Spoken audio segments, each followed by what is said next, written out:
Good evening, everyone, and welcome back to the World Online Racing YouTube channel for round number 7 of this PC Tier 1 season. We are reaching the halfway point of the season, and the championship hunt really is heating up. Today we head to new soil here on the F1 23 games. We head to the Losail International Circuit in Qatar, where we should be served up a treat this evening. My name is Dan Field, and once again in the commentary box, I've been joined by Nathan Richards. Nathan, how are you doing tonight?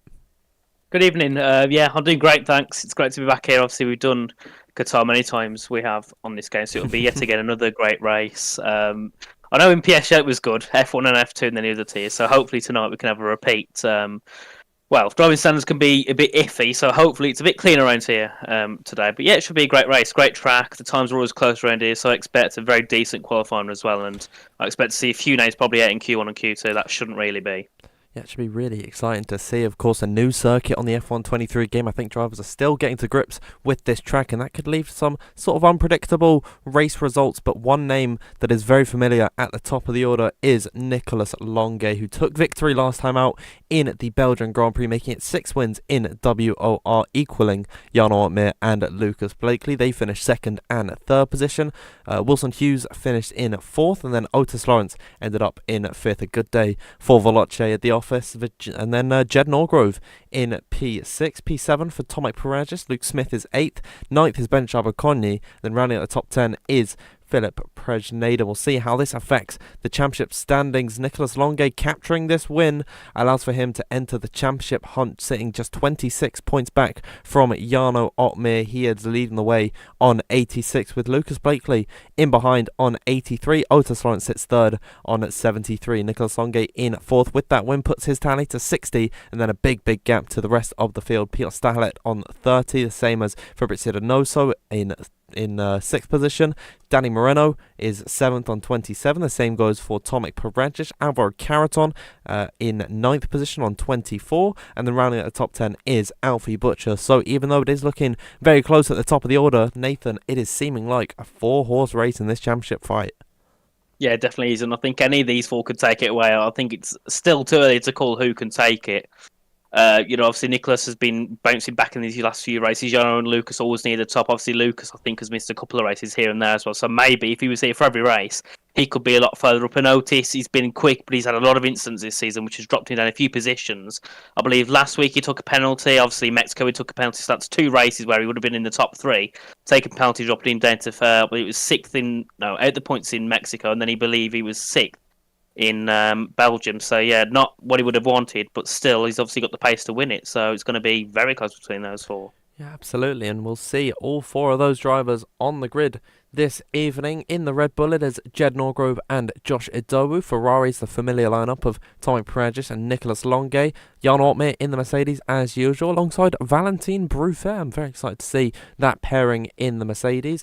Alpine is Luke Smith and Ruben Pedreño. Then the McLaren is the star-studded lineup of Lucas Blakely and Otis Lawrence. Thomas Ronhaar and Will Lewis. Very excited to see Will on the grid in the Alfa Romeo. Simon Viking, I think, is making his first start of the season in Aston Martin alongside Fabrizio Donoso. Then Haas is Ikabayana and Isfan Pookie. Tom Manley and Ismail Fassi in the Alpha Tauri. Then in the Williams, Alvaro Caraton and Shernaka Clay, the pair of them, as well as Will Lewis, down at the Williams factory today. So I think there's going to be a lot of team synergy from those 3 this evening. Definitely, I think as well Williams, I think we saw it in multiple championship in the past. Alvaro and Shernaka always work well together. They are a very good team, and that it seems that compared to some other teams, they always put teamwork kind of at the top of the list in certain cases. So obviously, Will Lewis there, he can't really do too much, means he's technically in a different team, but he's there with them, the factory. I'm sure he'll try and do what he can to try and help them without it being too obvious. So yeah, another team we should be watching out for today. And also you mentioned Simon, I believe it is his first race here this season, so we'll be able to see what he can do in the Aston Martin. We haven't really seen much of him on this game in league races. He's obviously taken part in, well, I've seen him on Twitter a lot with the hot laps and stuff, but he's not really been doing too much league race, I've noticed, just yet, so it'd be nice to see what he can do. And also you mentioned Valentin Bruffaert as well, who we haven't seen much at all in this game, so it'll be nice to see what he can do on the grid. Yeah, I'm very interested in Simon Weigang this evening. Of course, it is summertime. He may have been away on holiday or something, but I wonder if that is going to affect his performance this evening. He's always been sort of consistent in and around that top 10 area driver whenever at least I commentate on him in a league race. So I'm very excited to see how he'll get on this evening alongside Fabrizio Donoso, who has been in some incredible form recently. And of course, only sitting on 30 points at the minute in the standings. I definitely think that in a few races' time, if Fabrizio Donoso continues his strong showings in WOR, he could definitely find himself in that championship fight. We're still only at the halfway point of the season. It's 15 rounds, season 15, and we're only at round number 7 tonight, so still, Nathan, anything can happen. Yeah, definitely. And another person to talk about is Thomas Ronhard. Obviously, I don't think he either has been doing much race. I know he's been doing some karting IRL recently. So obviously, first of all, he's not been at the rig. Second of all, he's not had much practice in for many of the leagues. So he hasn't been at, where we saw him on last game, where he was always at the top, especially qualifying, taking poles, P2s all the time. Now, I think it was in PSGL or one of WR races, he was qualifying down in the bottom 10, down in the bottom 5. So hopefully for him as well, he can try and get himself a bit of a resurgence back up to the grid. Obviously, he's got the record for the most wins, is 7, I believe. So obviously that can give a chance for Lucas, Nico, or Jarno to try and equal that. But Thomas has also got a chance to try and extend that record by another win. So we'll be able to see what he can do and if he can try and break that record even more tonight. Yeah, I mean, the season 14 champion, he's the defending champion coming to the season. Thomas Ronhard's really struggled throughout this season, only sitting on 6 points at the minute, currently 20th in the standings. So I think he really does need a good race this evening as we reach sort of the hump of this season. It's all downhill from here towards the end of the end of this season. I really do think that Thomas Ronhard needs a good race this evening. And around Qatar, it's a very unpredictable circuit. I think we could definitely see some surprise results. Let's talk about the track, Nathan. It's high speed, it's fast, and it's flowing. I adore this to drive, and I think all the other drivers agree. Yeah, I agree. It's a great track to drive. It's great to commentate on. We've had some great battling so far in this game. But it is such a flowy track. And when you have tracks like that, drivers, when you have a driver that loves to drive a track, it makes the racing much better. Because when you go on a track you hate, people will be a bit aggressive. They might not be practicing too much, or they might not be that quick, or they might be extending track limits and all stuff like that. But when it's a track that you enjoy, every driver will be taking a bit more seriously. They'll want to win it at that track. So I think we'll see some great racing today. Also be qualifying, as we said before. The times we have around here are always very close. I think we'll probably see the top 5, top 10 all within a tenth or two. And obviously, coming into Q2 and Q3, it'll be the point where, like you see in the wet, where it's the last person to cross the line can get top, because the track evolution around here is very heavy, especially coming to the end of Q1 and Q2. Yeah, and of course, this circuit is quite notorious, I found, on this F1 23 game for track extension violations. A lot of drivers, given the high-speed nature of this track, tend to run a little bit too wide through some corners, or maybe just turn in a bit too early, get a track extension, and invalidate their laps. We've seen that so far on this game, and of course, we've been here already in WOR for the social races, I believe. I remember I didn't have quite a pleasant time, but Nathan, I'm pretty sure you were on a very high spec grid. Is there anyone racing here tonight that was on that social race grid? Well, probably, but it was a long time ago. I don't remember. All I know was that Valentine Bruffa was in the top 3, because it was quite, for me, surprised at that point. Apart from that, I can't really remember. I know there was a few here racing. Obviously, I don't think the likes of Jarno and Lucas were there, but there was many of these drivers in this grid that were there. Yeah, I'm sure of it. I mean, we did have most of sort of the tier 2, tier 3 guys, and then some of these drivers, sort of the ringers that we get for the esports drivers that don't always make it to a race. I'm assuming that they were on the grid. No one from my lobby was in this race this evening, and fingers crossed it goes better than it did. I remember we got to lap 5, then the game reset itself for everyone, and then we got to lap 9, and then we called it because it happened again. So a few issues on this F1 23 game, but Nathan, it's almost been, I'm pretty sure it's been 2 months since this game has come out, and it's absolutely flown by. We're talking about it before the stream in regards to this season. Already on round number 7, we're at the halfway point of season 15. Yeah, I don't know how it's gone so quick, but it has. I think maybe it's the fact it's been a bit more of an enjoyable experience. Still, there's issues with the gamers. The main one being the illegal blocking penalties. But apart from that, it's been a lot more smooth sailing. There's not been many people raging and quitting the game because of the issues. It's been kind of like, oh, we've got a penalty, we'll restart. At least people aren't quitting the game and, getting their career done over with this game. So yeah, it's an improvement, and it's nice to see. I think as well, you've seen a lot more people, a lot more drivers happier and willing to practice and willing to put time in, especially when it comes to sweating TTs and the short qualifying sessions as well. Well, obviously online or single player, which is good to see. So I think if we can keep it up like this, hopefully in the future we can see more faces come back that were racing on F1 21 and 22. Obviously, a few of them. I think, Carter Lundy's one who kind of moved on to iRacing. It'd be nice if the game improved. We could see someone like him back onto the F1 grid. So yeah, it's been a lot better, and I think it's safe to say it'll definitely improve more with obviously the rumored game engine change in 2024. Yeah, there's big things coming for the F1 series, and I'm hoping that it all works out favourably. If you're wondering why we haven't started yet, we are just waiting for Simon Weigang. I'm pretty sure he's having some game issues at the minute, which is why he's not been able to join. So, you know what I'll do for everyone in the live chat? We've got 344 people watching at the minute. I'll pop the grid back on your screens. Who are you all supporting this evening? You can see some of the fan favourite names like Jarno Ottmere, Lucas Blakely, Will Lewis on this grid. And it is just incredibly exciting to see. I think this is one of the best grids we've actually had all season long. Nathan, you watching out for anyone this evening?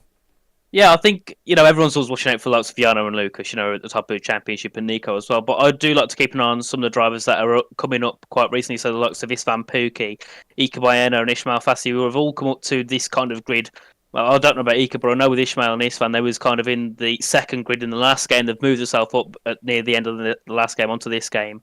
And yeah, I've seen Ishmael on many occasions and Istvan do really good and put themselves in the top 10, the top 5. So those are two I'll be watching out for tonight, and also I think in general watching out for everyone on the grid, and Simon Weigang as well. Be definitely seeing what he can do with his with it being his first race on the season. I can see in the chat a lot of people talking about Jarno, and that's not a surprise, is it? Yeah, Jarno, I think he's got to be the most popular F1 Esports and League racer, F1 Esports and League racer of all time. And from me personally, just thinking about this grid, I'm actually very excited to see Istvan Pukki. He's not really been in this season so far. Of course, in in Britain he got a podium, but last season he was actually 5th in the championship. He had a win at France, and he's not really had all that much success so far this season. Maybe Qatar can be the turning point. Nathan, we are about to get into qualifying Q1 here. Everyone, I'll put our faces back on the screen, but we indeed will have some racing very soon. We will join you trackside here for Q1, this 18-minute session to eliminate the bottom 5 drivers. We'll join you there in just after a quick word from our sponsors at GridFinder.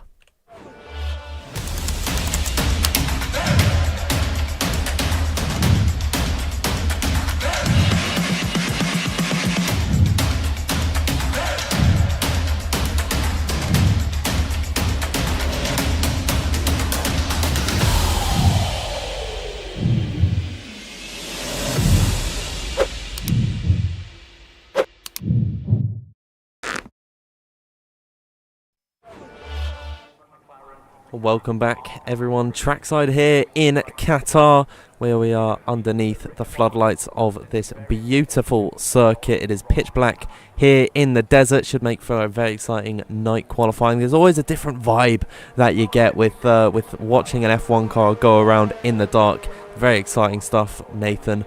I'm really looking forward to this qualifying session. We've already got some cars exiting the circuit. Room Pedreño is first, and there's a very familiar sight. It is intermediates for the Spaniards. Yep. Something we always say, intermediates at the start, especially when it's a 3 qualifying run, because obviously people wanting to just check everything's working fine. And so obviously you don't want to wait yourself a set of soft tyres if a piece of equipment's not working correctly. And also if you do set a lap, some drivers like to get themselves a little bit of delta to help them on their second run. So if they, and they're on their first soft tyre, and if it saves their foot by 5/10, it gives you that bit of a psychological help, and you're like, oh, I'm up, so you'll keep improving. I've noticed many drivers say that in the past. That's also a thing. In general, I think some people just do it for the sake of, everyone else is doing it, so I'll jump in and take part. But I've noticed on this game, it's been a lot less prevalent compared to before. And notice, he's turned it into a drift track, drifting completely into turn 6, all the way through turn 6, and on the exit. So, yeah, Otis using his tyres for something a bit differently to the others, as we've also got Ika Bayeno on track as well.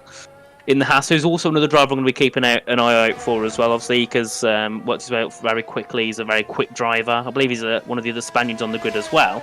So I'm very intrigued to see what he can do in that Hascar tonight. Yeah, there's a strong Spanish culture at the very top of league racing. You know, we've got the likes of Alvaro Caraton, Ismael Fassi, Iker Baena, and Ruben Pedreño all racing this evening. Of course, you've got the likes of Danny Moreno, then some of the older names that I haven't really seen in a while, like Ruben Vallejo and Nicolas Mateo. Those are sort of guys that you don't see anymore, but it is just, once again, more Spanish drivers that really do love their league racing. I'm glad to see that all at the top of the order as most drivers come back into the pit lane. In fact, everyone is coming back into the pit. It is just Iker out on circuit on his lonesome. It's around about the 10-minute mark that we see drivers come out on a set of the slick tyres. So Nathan, we've got a little bit of time to kill here as we just watch Iker Baena go through that third section now. And then I'm looking off the exit of turn at number 15, I believe this is. It is very dangerous for track extension. It is, along with the entry to the pit lane as well. I've seen many people hit the front wings on the entry, and also, for some reason, many people get caught off guard when braking for this, when braking for the pit limit. So I've seen many people, I think it was in the last race at PHL, 2 or 3 people got 5-second penalties due to that. So hopefully in the race that isn't something that catches many people out as Iker goes back into the pits. But yeah, we had a long wait at the start while I was waiting for Simon to get in. So we kind of talked about everything we could. But yeah, as I was saying before, it's a very strong grid, and going into this, I don't like to predict much, but I think it's pretty safe to say who you'll see in that top grid. You know, at the top of Q3, you'll see the likes of probably Lucas and Nicholas and Jarno probably into Q3. But apart from that, everyone else, you've got to kind of guess it, because there's that many people who could get themselves through into Q2 and Q3. And also you've got the likes of people being blocked on laps, people invalidating, which is very prevalent around here. So, yeah, I think Lucas, Jarno and Nico should be safely through into Q3 from what we've seen in the previous races, but many other people I'm not quite sure as that is someone out on track. That is one of the Mercedes. Is it Jarno? Yes, it is. So Jarno will be the first out, but he's on Inters. we won't get much from that, but Jarno, obviously, he's heard his name on the stream, so he wants to get himself out and put himself onto track. So let's hope he hasn't got a brake issue, and that's why he wants to go out and test. Because that wouldn't be very ideal, would it? He's had about 5 brake penalties in the past 5 weeks. Yeah, it's not really working out in his favour. Hopefully he's going to have no such issues around Qatar, but this is a track that I think you can kind of get away with it. I mean, there's not really many heavy braking zones. The only one I can actually think of where you really do have to apply the brakes is at turn number 6. He's about to approach it now. Just off the exit of turn number 5, you can see this hairpin corner. Take it in about 3rd gear in the dry, and he's taking it 3rd gear in the intermediates. But yeah, that is probably the only place where his brake pedal, if his brake pedal were to fail, that's probably the only going to lose my words. That'd be the worst place for it to actually happen.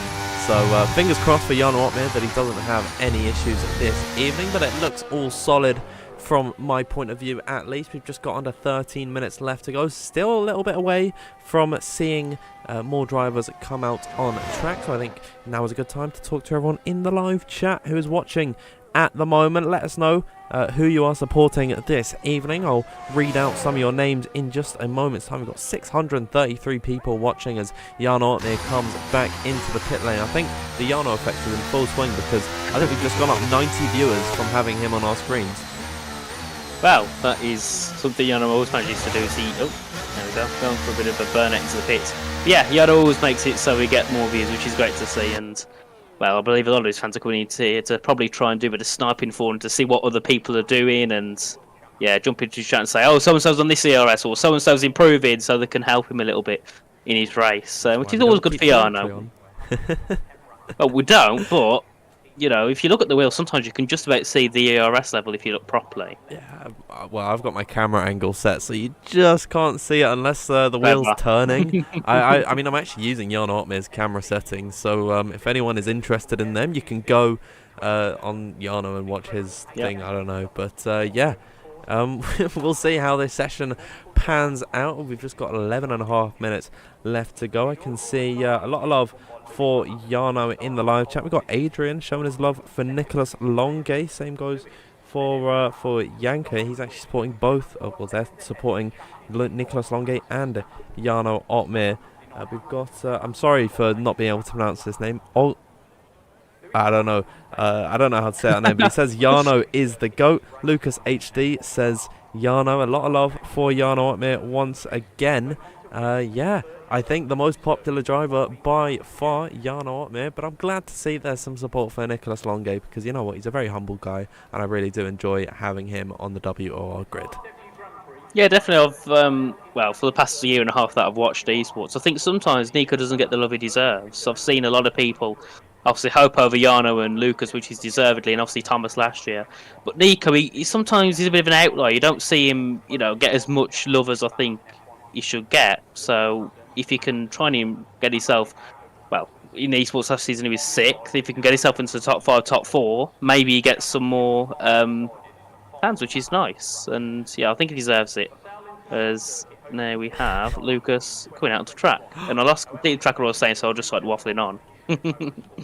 Oh yeah, I can see the activity down in the pit lane. That should be Lucas Blakely indeed coming out onto the track. I was about to say we've got about 10 seconds before we see everyone come out on circuit. You can see a Ferrari mechanic coming out of the garage. So now is the time that all of the drivers come out of the pit lane. I don't know why, to be completely honest. I don't know why it's specifically 10 minutes to go. Maybe it's so you perfectly fit all your runs in or something like that. I'm not too sure because you don't want to use too many sets of tyres, of course, in Q1. Ideally, you want 2 runs at it, and because of course then you're not going to have the fresh tyres for the rest of the session. As you can see on the mini-map in the bottom right hand of your screen, just everyone's coming out on track at the minute, but it is Lucas Blakely jumping the gun, getting ahead of everyone else. I believe it is Ishmael Fassi. It's Tom Manley just in behind him, and then Tomek Paradzic third on circuit with his teammate Nicholas Longe, then Ishmael Fassi, then Otis Lawrence, so on and so forth. As everyone exits the pit lane, it'll be Lucas Blakely, the first man to put us on the lap here.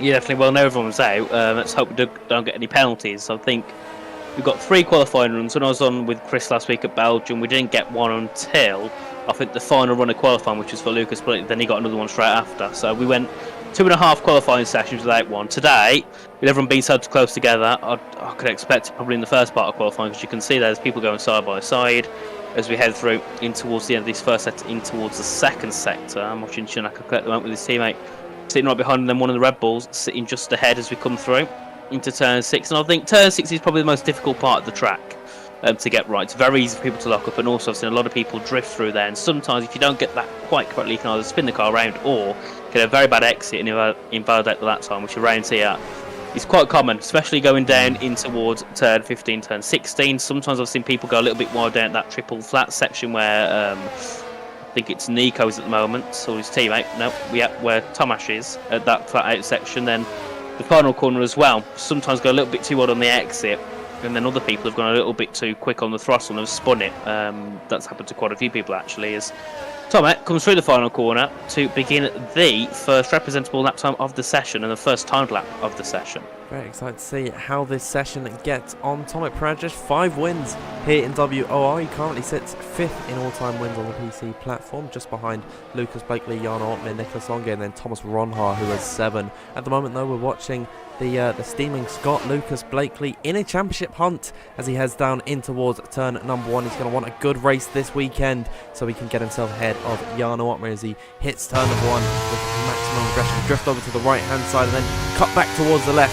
Get a nice run off the exit through here, then keep it pinned to the right-hand side. Drift over then towards the left for this next double right-hander. Get the widest run in towards turn 4 as possible. Run it out wide onto the curb and then cut back over in towards turn number 5. Heavy braking in towards this next left-hander at turn number 6. Keep it in 3rd gear, then back on the throttles early as possible in towards the second sector. Now it's very technical through this part of the track. A few slower corners in through here as it's a long left and then immediately switches back over towards the right, and then once again a long dragged out corner as he approaches the 3rd sector, where it's arguably the most brilliant part of this circuit because it is 3 corners in a row completely flat as he hits this first right, then the next, little bit of a lift off in towards into the final one.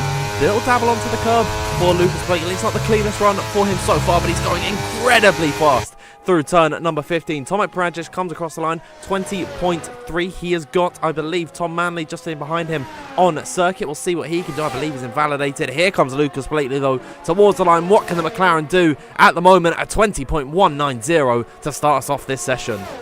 Yeah, as Nicholas Longo goes quicker there by 70 thousandths of a second with a 20.137. Many people coming through and improving. Ishmael Fassi up into third with a 20.2. Will Lewis into fifth with a 20.361. As Otis Lawrence goes quickest by 2 thousandths of a second to Nicholas Longate to put himself on top with a 20.135. Shanaka Clay coming up to line. Can he go in the Williams? His teammate hasn't at that time yet. Shanaka goes up into only P9 with a 20.4. Jono Otmea coming through in towards the end of that second sector. We'll see what he can do as he comes up now towards his flat section. As Alvaro Carlson goes into the top 4. Luke Smith then replaces Alvaro in fourth at 20.245. Antti Bruffair into the top 5 at the 20.254. Simon Vigang named to the top 4. So Thomas Ronard now into fourth as we come through. And many people trying to improve, but no one yet ahead of the top 3 as we come down into the final corner with Jono Otmea trying to get himself probably into that top 5 position. Currently heading down in towards the start finish straight. What will it be for Jono Otmea? It will be P4. So we got 4 championship contenders inside that top 4, and they're all on a 1 minute 20.1. Just on a 1 minute 20.1 for the top 4. Thomas Ronhard, that is a lot more like it from him. He's really struggled so far with pace this season, but he sets a 1 minute 20.200. So a very nice time from him. It's good to see Simon Vigang as well in a decent position. As I say that, he leaves the session. Hopefully he's able to get himself back in for the rest of the qualifying, because I'm not too sure if that 1 minute 20.2 is safe when you look at how close this session is. I'll quickly just put on the gap to the leader on your screens. You can see the top 6 just about separated by a tenth, but the top 16 2 3/4 tenths of a second. That is incredible from Shanaka Clay. I mean, he's so close to the top of the order, but he's in 16th and currently inside that drop zone. Yeah, and I think at the moment no one's safe. Normally you see the top 3 or 4 normally can just about pull off, go not doing that second lap, but everyone here has to go out again because, yeah, it's just mega close. And to be fair, very nice lap there from Otis and Nicholas as well with the 20.135. Very nice at the start of the session, especially at the start of Q1 as Otis. Well, he thinks he's safe, and that could be, a close one if that can get it, if that'll get him through or not. Nicholas also agrees that he can get himself through with a 20.1. We'll see what Jono and Lucas do. They're the only other 2 in the 20.1s, but separated 70 thousandths back at least from the top 2. Thomas Ronhart right on the dot there with the 20.200. Nice to see him back onto some good form in the top 5, and also Simon in the top 6 for him. Hopefully he can get himself back in the session shortly, but at the moment, out of the session is Ika Bayana, Tom Manley, Iswan Pookie, Josh Edu and Shanaka Clay, and none of the bottom 4 have got a time as Simon Vigang gets into the session just in time. Dan. I'm thinking around about the cut line is going to be probably a mid-point 2, so where about Luke Smith and Rumpedrenia, the 2 Alpines are, it is just incredibly close at the minute in this session. I'm very interested to see as well what Idowu, Pookie, Manley and Bayana can do, because they haven't got a time on the board. Presumably they all invalidated on their lap at some point, and that is very easy to do as Thomas Ronhart retires in the pit lane. I'd expect Lucas Blakely and Jono Otmea to do the same. The first man out on circuit is the man in danger, Fabrizio Donoso, currently on a 1 minute 20.375. It's not an ideal time whatsoever, and he's definitely going to need a big improvement if he wants to get himself out of Q1, and he's come out early, I think, to just get some clear air as much as possible so he's not going to get impeded on his lap. Yeah, we've seen Fabrizio a few times this season. To be fair, he's been on some great pace, especially in qualifying. I think it was a Qatar race some time ago, about a month ago, I think it was. He got himself into the top 3, had an incident on lap 1, so dropped down, and just there, you just seen here and there, up into the top 5, up into easily the top 10. Obviously, his teammate Simon in the top 6, so it'd be nice if he can get himself closer to Simon, if not on par with his teammates. Obviously, Fabrizio joining the team of Aston Martin just this year, so it'll be his first season running for them in esports in the next season for 2023. So it'll be nice to see what he can do in a different team, as Shanaka Kai also coming out onto track, sitting right behind Fabrizio. He's currently in the bottom 5, so has to get an improvement at least to put himself through. Josh as well. He's currently sitting down in P17. Would have expected him to have a laptop on the board at least by now. But obviously leaving it a little bit late till he did his first run, so he wouldn't have gone out again. He would have just waited till he can do his final run. And also the 2 Hasses, Isfan and Ika. Ika hasn't came out on track, so I don't know if he will be setting another time, because unfortunately there's yellow flag, so I can't actually see the timer, and it's 1:24. So Ika's pretty much out of this session because he can't get out in time.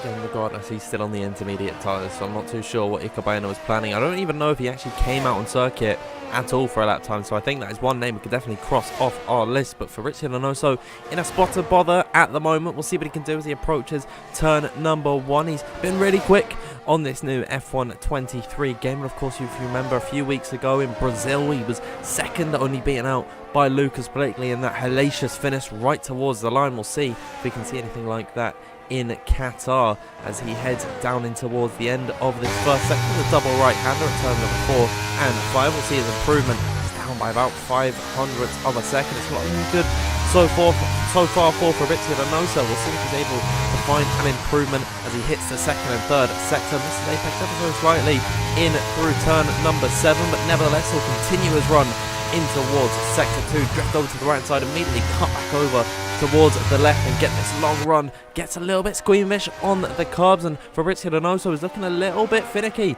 on this lap, but he's still found a bit of time in that second sector. Actually quite a considerable amount, about 10th and a half is what he's done in that second sector, so very nice so far from Fabrizio Donoso. Can he continue that run of form? No, he can't. Oh dear, Fabrizio Donoso runs ever so slightly wide off the exit of turn number 15. He'll invalidate his lap time. He'll drift his way through the final corner. That is his qualifying session going to be done. I see a Williams has just gone way off the circuit. Shanaka Clay has invalidated his lap. Will Lewis at the Williams Centre at the moment. We'll see what he can do as he comes up towards the line. It's only P14 for Will Lewis. Up next will be Istvan Pukki towards the line. Can he get himself out the drop zone? Unfortunately not. He gets himself up into 16th position, but he will be out of qualifying. We'll watch Josh Izowu now through the final 2 corners. Open up that DRS and get this long run down in towards the start finish line. There's Tom Manley to the line. Gets himself out of danger and towards the top of the order. Josh Izowu is able to secure his place in Q2, eliminating both Fabrizio Donoso and Will Lewis. A few more guys coming up towards the line. Lucas Blakely has come out for another lap, even though he did not need to whatsoever. He'll come across the line to find a slight improvement to go on a 1 minute 20.160. That's Jed Norgrove going in towards P8 ahead of Tomek Piranjic in 9th. A few more guys coming up towards the line. Valentin Brufer, a fantastic lap from him, 1 minute 20.1 flat, gets himself on towards the merit position here in Q1 as everyone comes across the line. That brings us to the end of this session. Valentin Brufer is the quickest, and definitely there is a few shock names in that drop zone. Definitely. I think, as you can see, the time code now at the bottom. Very surprised to see Fabrizio Donoso. I thought he would have easily made it through. Also with Shanaka Clay, obviously invalidated on his final run. That didn't help him at all. And I think he was on for about a point, so it would have got him through probably if he could complete that lap. And I'm not sure what happened there because he didn't exit the pits the whole time, I don't think. And also Will Lewis and Pukki 8 in Q1, which isn't very good for them at all.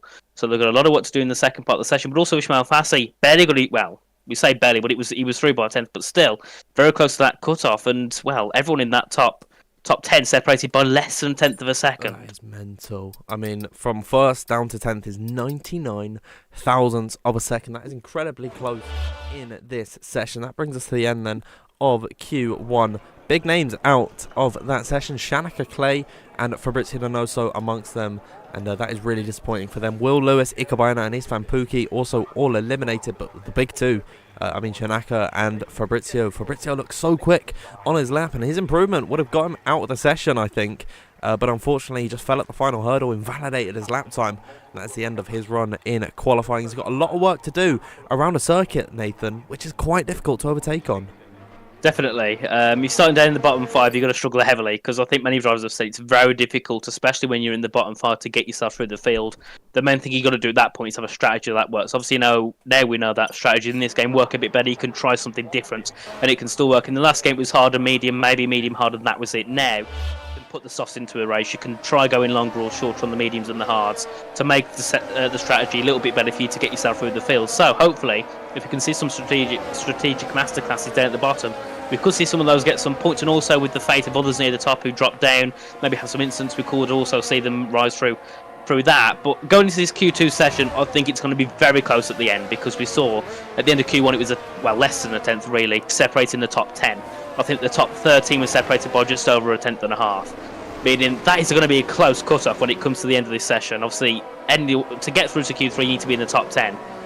if the top 10 are separated by less than a 10th, that is going to be very close. And yeah, we could see anyone else at this point. I think if you make an invalidation, that could be your whole session done and over with.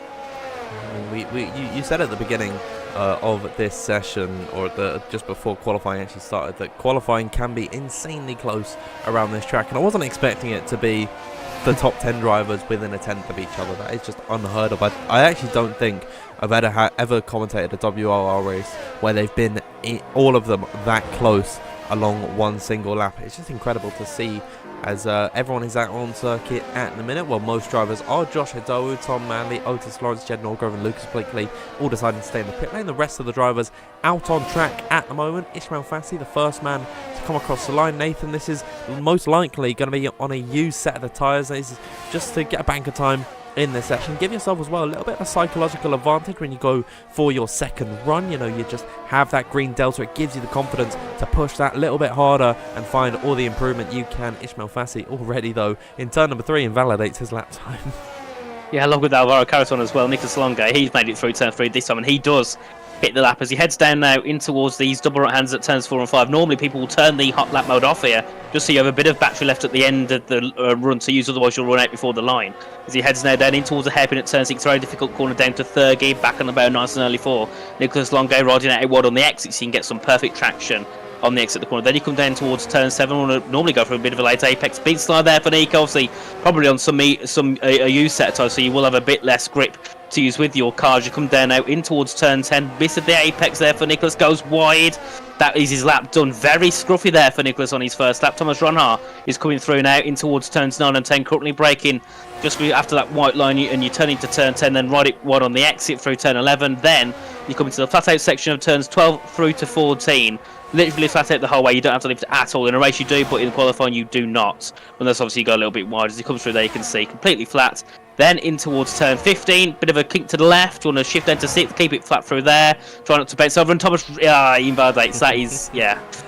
It's going to happen to everyone there. It's such a horrible place to get a track limit violation because you're just about over that line. As Jano's going to be the first set of lap time. It's a 20.378 with Simon, I think, just behind. No, Simon's just starting a lap. So I think we'll see Ishmael coming through. He's invalidated. Valentin's invalidated. Rubens comes to line. What will he set?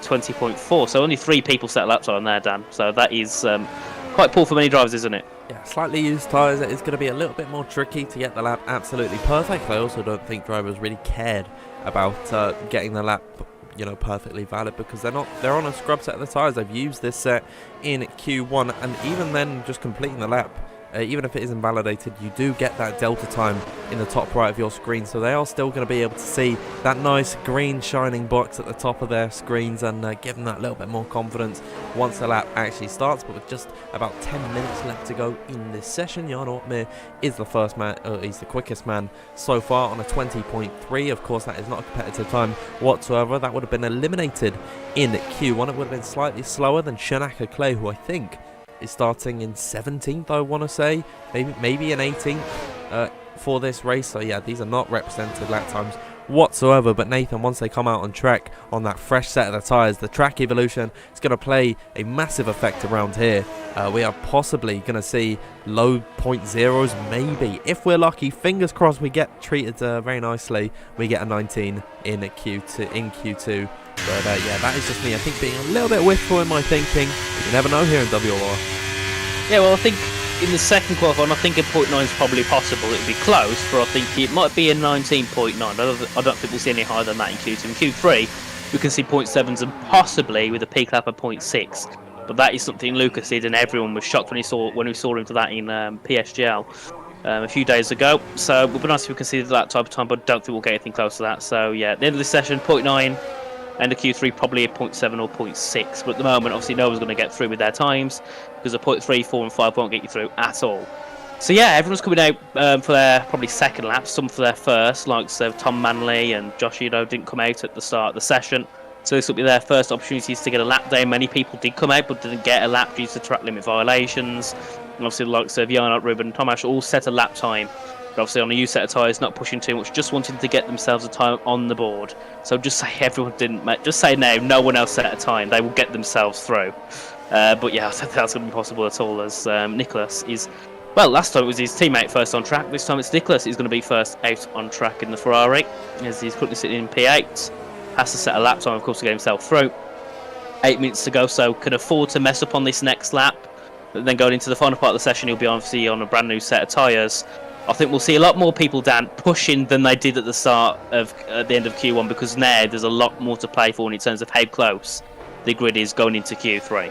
Yeah, we'll watch Nicholas Longe at the end of his outlap here. He's got a completely clear track in front of him. The two Mercedes are the last drivers out on circuit. Valentin Bruffaert really did impress in Q1. I'm very excited to see what he can do. I think he was fastest by the end of it. He was one of the last drivers to get his lap time on the board, and I saw someone actually asking who is Valentin Bruffaert, and if you've been around a while, I mean, Valentin has been a part of the league racing scene for what feels like an age. I mean, I was commentating on him back in F1 2019 on the PlayStation platform in a little league called HTA Elite, so he's come a long way since then, and I'm hoping all the best for Valentin Bruffaert in this session. I'm also hoping the best for Nicholas Longe on this lap as he gets underway in that first sector, using all the track available to him. Look at how wide he's going to take the entrance to this corner, right on the white line, then use as much curve on the inside as possible, just about grazing those yellow sausage curves, but not enough to dissettle the car in towards now turn number 6 at the hairpin, flat on the throttle off the exit as much as you can. This game's a lot more forgiving on the traction on the exit, so it's very nice to see that Qatar is being put to its full potential as now Nicholas Longe in through the second sector, gets a little bit technical through here, then it's a bit of a slow left-hander off the exit, then flat out through here as the approach sector 3, and of course the infamous triple right-hander.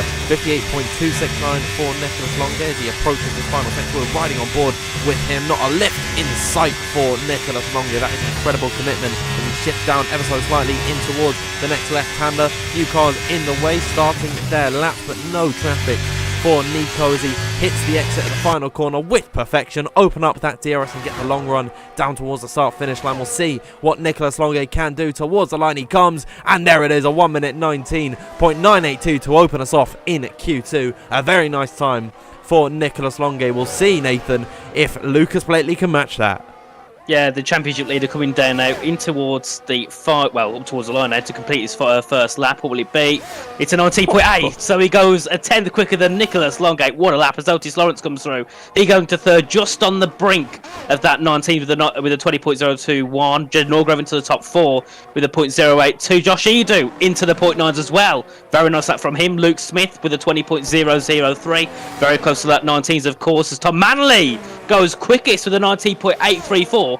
Damn, we might even get the 0.7s at Q2 at this rate. I mean, Tom Manley's been absolutely rapid here so far in qualifying. He goes ahead of Lucas Blakely by 0.06 of a second. At the minute, I'm watching Jarno Uppbeat come through Sector 3. He's already finding about 0.3 of a second improvement through the first 2 sectors alone. If he finds that in the final part of the circuit, we could possibly see himself maybe on that top spot. We'll see what he can do then off the exit at the final corner. Use all the track that you can. It's been a lot cleaner so far in this session. Not many invalidations whatsoever. Here comes Jarno Uppbeat towards the line. Will he go quickest of them all? He goes 200 clear of Lucas Blakely, but unfortunately it was not enough to get himself ahead of Tom Manley. Just 400 separate them. Valentin Bruffaert comes to line with a 1 minute 19.983. We're still waiting for Thomas Ronhaar to get his lap done. I think 2 guys, Tomek and Thomas, they both struggled on their laps, and unfortunately they've not been able to set a valid lap time, so they're going to have to come out once more with just 5 minutes left to go in this session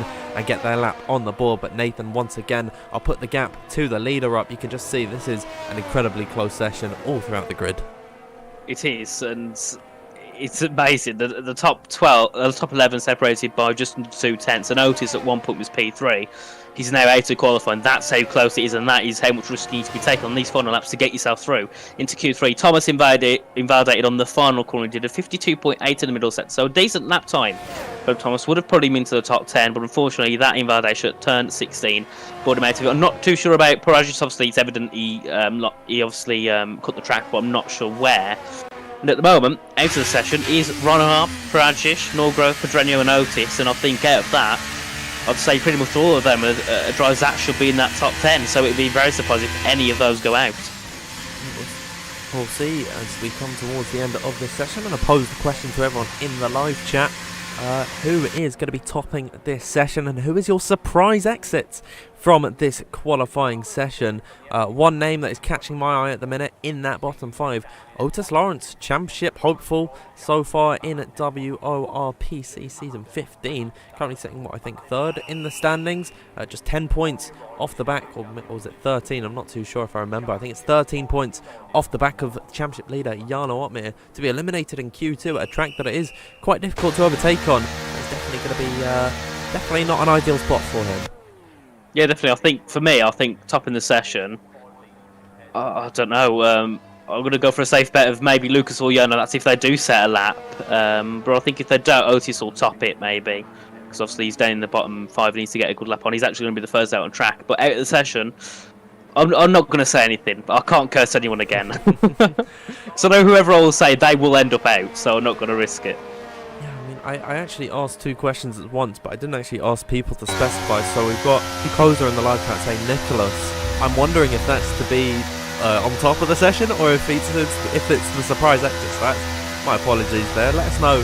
I'll ask the question once again. Who is the surprise exit from this session? Let us know, everyone, in the live chat. With just 2.5 minutes left to go, we will read out some of your answers. We've got 1.6 thousand viewers currently watching at the minute. I think it's a good time to let you all know that if you haven't already, you should subscribe to World Online Racing if you are enjoying what you're seeing this evening and never miss any of the action. You can also follow us on social media at WOR League. If you want to keep up to date with all of the WOR news, you can check out our Discord in the description. As I can see at the top of the order, Ishmael Fassi gets 2 5-place grid penalties for illegal blocking. They really just don't care with these penalties. Yeah, I mean, I'd imagine then we are going to get a restart. Yeah, well, if you can't get 1, get 2. That's what Ishmael's thinking anyway. Let's hope we doesn't get a 3rd one. But yeah, we'll get a restart. So World Online Restart is back again for probably the 7th race in a row. I believe we've probably had a restart every single race this season, which is a shame. But it's the joys of F1, and it's sometimes makes us wonder why we even bother sitting here racing and commentating over this. But hey ho, we got on with it. But everyone now on track, apart from the top 3, and I said that it'd be Lucas or Jarno go quickest, if not Otis. Well, I guess now I'm going to have to bet on Otis because Lucas and Jarno didn't go back out onto track.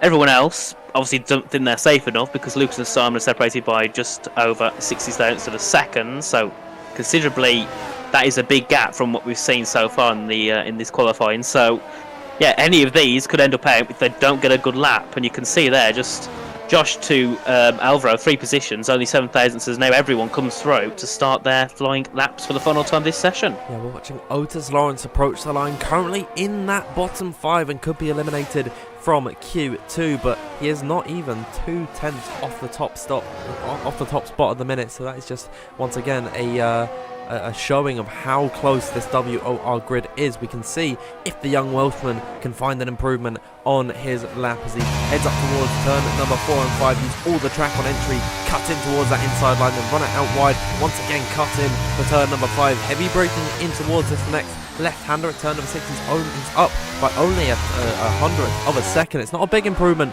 for Otis Lawrence, but it is something for the time being. He's still got Sector 2 and Sector 3 to find an improvement. Sector 2 arguably where you can find the most improvement. The clock has struck 0. No new laps can be started in this session. You can see Alvaro Carreton is the first man to complete a lap. Then it's going to be Nicholas Longane, Tomek Paragis, then Otis Lawrence, the man we're watching at the minute, who is up by 700ths of a second in Sector 2. Purple through there as well as he hits the triple right-hander without any semblance of a lift whatsoever in towards turn number 15. Downshifts in towards 6th. Really revving out that engine. Alvaro Carreton comes across the line, gets himself in towards that top 4. Tomek Paragis unfortunately eliminated from this qualifying session, but gets himself ahead of Otis Lawrence. Here comes Nicholas Longane to the line. It's P2 for the Frenchman. Otis Lawrence towards the line now, and he puts himself in P6. Should safely see himself in towards this next session. Ishmael Fassi to the line. is quickest of them all, making that an AlphaTauri 1-2. Josh Adowu, interestingly enough, retires from the session, coming up towards the line. He's not found much of an improvement whatsoever. Someone's just come across the line. That is Thomas Ronhar getting himself in towards Q3 with a 1 minute. Well, I don't actually know the times, but he's just, oh my gosh, Valentin Bruffair spearing off across the line. Wow, I mean, he invalidated his lap, but Valentin Bruffair eliminated from this session. Then he just completely rams it into the pit wall. But yeah, I think there's a very frustrated German in that Mercedes. He is eliminated from this session along with Rune Pedreño, Josh Adowu, Tomek Parajic and Jed Norgrove. Look at the gaps at the top of the order. Simon Weigang was able to get himself quickest of the bunch, a 1 minute 19.284. Ishmael Fassi just 6 thousandths behind him. Tom Manley just 3 thousandths behind his teammate for the evening. And the top 10 once again separated by just about a tenth of a second. We were just slightly under a tenth in Q1, we're just over in Q2, but once again, incredibly close gaps here. Yeah, I'm sure if I said this gap was bigger than it was in Q1, no one would believe me. That is an immense gap here again, just over a tenth in the second session, just under a tenth in the first, but Simon Weigang as well. Up to the top there by 6 thousandths. Very nice for him indeed, as you can see there. Ishmael Fassi giving us a restart yet again. So we'll have to do that after qualifying 3. Obviously, we'll just run qualifying 3 first, and then before the race, we'll have a restart, get the grid sorted out, and then we'll get underway for the race. But it comes down to this now, the final part of qualifying.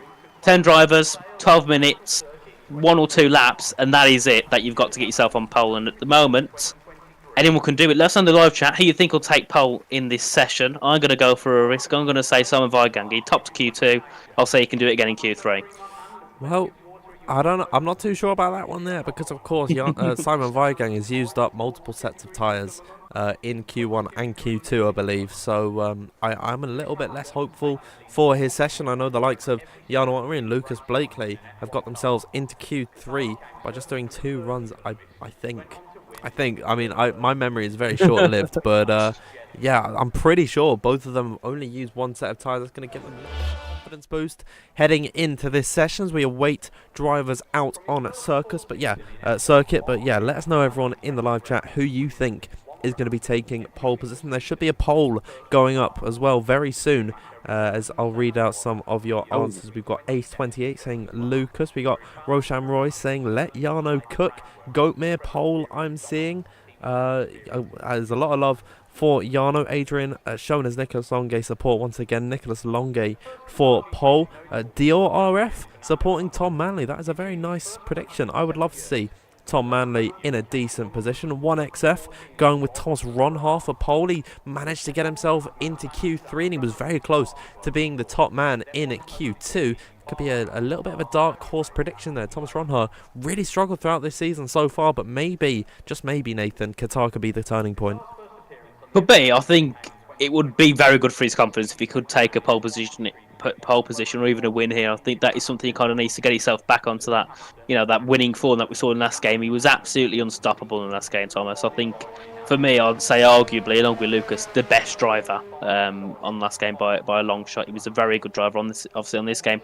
Not had the best start at all, but as we said before, he's been doing many karting events in real life and just hasn't had as much time practicing as maybe some of the other drivers have on this grid, of course. As Ishmael Fassi is the first on track, will most likely be a set of used tyres, as this Van Pook leads the session, but he was there anyway, so it doesn't matter too much. But yeah, so Ishmael, he can afford to go out early, he can afford to use a set of these used tyres, obviously save a set for that final run. Drivers such as Lucas and Jarno might not go out straight away, well, Lucas at least is, because of their obviously saving enough tyres to run at least 2 runs with the new set of tyres. Otis also out on track as well in the McLaren ahead of. That is also Alvaro Carreton on track as well, along with Lucas Blakely.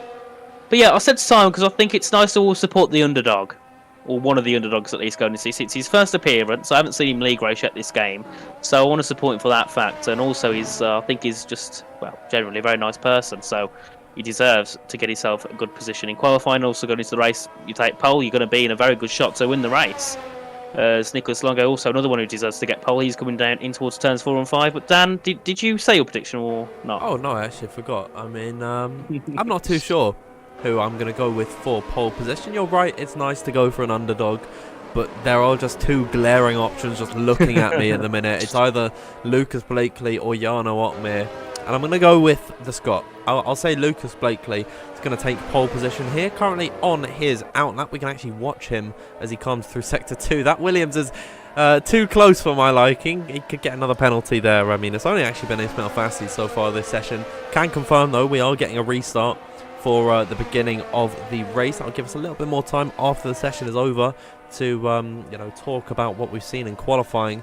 But yeah, it wouldn't be a WOR race without a restart as we come in towards the beginning of all the laps. Ismail Fassi getting his way, making his way in towards turn 1. We'll see what the Spaniard could do.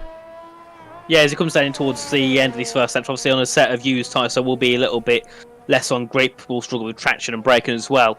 As he comes down now towards turns 4 and 5, shifts down to normally 6th gear, ride it through. As you come through there, be very careful not to invade out on the exit to both of those corners. Then you come down towards turn 6, just hit the green astroturf on the right hand side for braking. Down to gear 2 there for Ishmael. I think that was a bit of a mistake, as you could see. Had a bit of drifting, lost a lot of speed going through there, so that'll lose him sometimes. He comes down in towards turn 7, 4th gear, back on the exit, shift up to 5th. Obviously around here you want to use all the curb you can. Wherever you can use the curb, use it. As you come down now in towards turn 10, 4th gear for Ishmael, back on the power very instantly as he comes down now in towards turn 11. Then you have the triple right-handers of turns 12 through to 14. Keep it flat through here, there's no need to lift whatsoever as you come through. Now you can see not a lift at all from Ishmael Fassi in that section. Then you come down towards turn 15, very easy to get a track limit violation, down to 6th gear. Go as close as you can to the curb on the exit. That was very close. That was really close there from Ishmael. From my eyes, it looked like he was out, but no, he got through as he goes very wide on turn 16 as a slide. That'll definitely compromise his lap time, as you can see him weaving about. He knows that wasn't a very good lap at all. It comes to the line. What will it be for Ishmael? It's a 20.7, and even though we made mistakes, that's still about a second quicker than me. Yeah, and it's probably about 3 or 4 than me or something. I don't know. I've not raced Qatar in quite some time, but regardless, that was a very impressive lap time from Ismail Fassi in terms of just the wider scope. But for this evening, I don't think that's going to be enough to get himself in a decent qualifying position. His fellow countryman Alvaro Caraton is coming out of the exit of the final corner. Everyone is a bit spread out, so it's nice to get a picture of everyone coming across the line. As here comes Alvaro. That is more like it. 1 minute 20.183. Still, that is not going to be good enough for pole position, I believe, this evening. As we'll watch Otis Lawrence come across the line, will we see a 19? Indeed we will. 1 minute 19.843 from Otis Lawrence. The Ferrari of Nicholas Longe just in behind him does a 19.9. Here comes Lucas Blakely to the line with a 1 minute 19.749. Very nice from him there, and that is a good way to start off this session. Luke Smith unfortunately invalid on his lap. Here comes Simon Viagang towards the line, 1 minute 20.074. Up next will be Tom Manley in the Alpha Tauri is going to be quickest of them all. 1 minute 19.727. That is a very nice time indeed. OSU players will know that number is very important. But yeah, incredible stuff from Tom Manley. Been very impressive. I've got to say, he's flown under my radar ever so slightly in qualifying. I said there's 2 obvious options. It's either Lucas or Jarno. However, Tom Manley, I think he's got a very good shot at pole here. Yeah, so as Jarno's coming down into the final corner, he's going to be, set his first lap. We'll see what he can do, if he can try and get himself ahead of his championship rival and Tom Manley, who's done a very good job there to put himself onto provisional pole. What can Jarno do? He goes into provisional third on the second row alongside Otis Lawrence. And also, I want to ask Dan, what does 727 mean? Oh, it's some reference to OSU. It's like a rhythm game, and I can't actually remember the complete reference, but I just know if someone scores 727, then everyone has to laugh. That's all I remember. But so yeah, we'll all laugh at Tom Manley. But I think he's going to be laughing in his cockpit right now. He's quickest of them all in this session. And now that we've seen the initial lap times coming out as everyone comes into the pit lane, Nathan, I think now is a good time to predict what the pole time is going to be. And we'll pose the same question to everyone in the live chat. What is the pole time going to be, and who is going to be setting it? Well, in PSL it was a 6.94 from Lucas. We've seen a 7.27 already, so I'm going to say it's quicker than that. I'm going to say a 6.4 from, well, Simon. I'm going to stick with that. So yeah, I'll say a 6.4. What about you, Dan? I'll go around that ballpark as well. I think it's a little slow. I'll go around. You know what? I'll do an exact time. I'll do 1 minute 19.7. No, sorry. Oh my, I'm losing it. 1 minute 19.653. I'm going to go exactly that for poll time. Let us know, everyone, in the live chat what you believe. I can see there's also a poll actually going up in the chat. You can get your votes in for who you think is going to be on poll. The contenders are Tom Manley, Lucas Blakely, or Jarno Opmeer, and you also have to comment your other options. We'll see what some people are saying. We've got Distant Bard 24 saying 1 minute 19.621. Arda is saying a 19.589. That is a very, very ambitious, I'd say, prediction. Magnuson Cube, I know that name from Twitter, I believe, a 1 minute 19.630. Messi T Ham is saying Jarno Opmeer with a 1 minute 19.547. That is just about in the middle of what we're saying, Nathan. It's around about that 1 minute 19.6 mid, something like that is what we are going to possibly see for poll. Someone's gone with a 1 minute 45.125. I'm not too sure that is going to be correct, but 2,000 people watching at the minute for the climax of this qualifying session. Lucas Blakely, first man out on circuit. Yeah, well, I'm going to go for an exact. I'll say a 645. I'll say an exact, as we can see people saying. Someone said a 118.4. If someone says that, alarm bells will be ringing. I don't think it will improve by 1.3 seconds, but we never know. We'll see.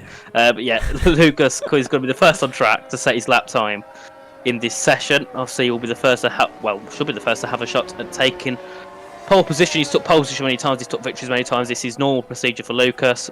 And he took it in PSGL as well on Wednesday. Obviously, since then, you've had time to try and perfect your setups, make some changes where needs be.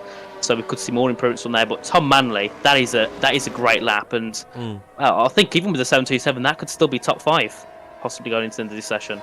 I think so. I mean, that is a very competitive and a very respectable lap time from Tom Manley. I mean, he's always been quick in WOR, but I think he's always struggled with the end product of getting a race win. You know, I don't think he raced all that much in Season 14, but I remember Season 13, I'm pretty sure Tom Manley was consistently in that top 5, but wasn't able to convert it to a win, I don't believe.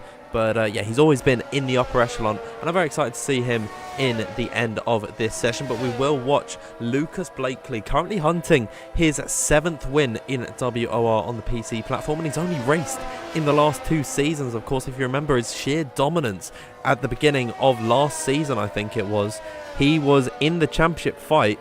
Oh no, it was Season 13, I'm pretty sure.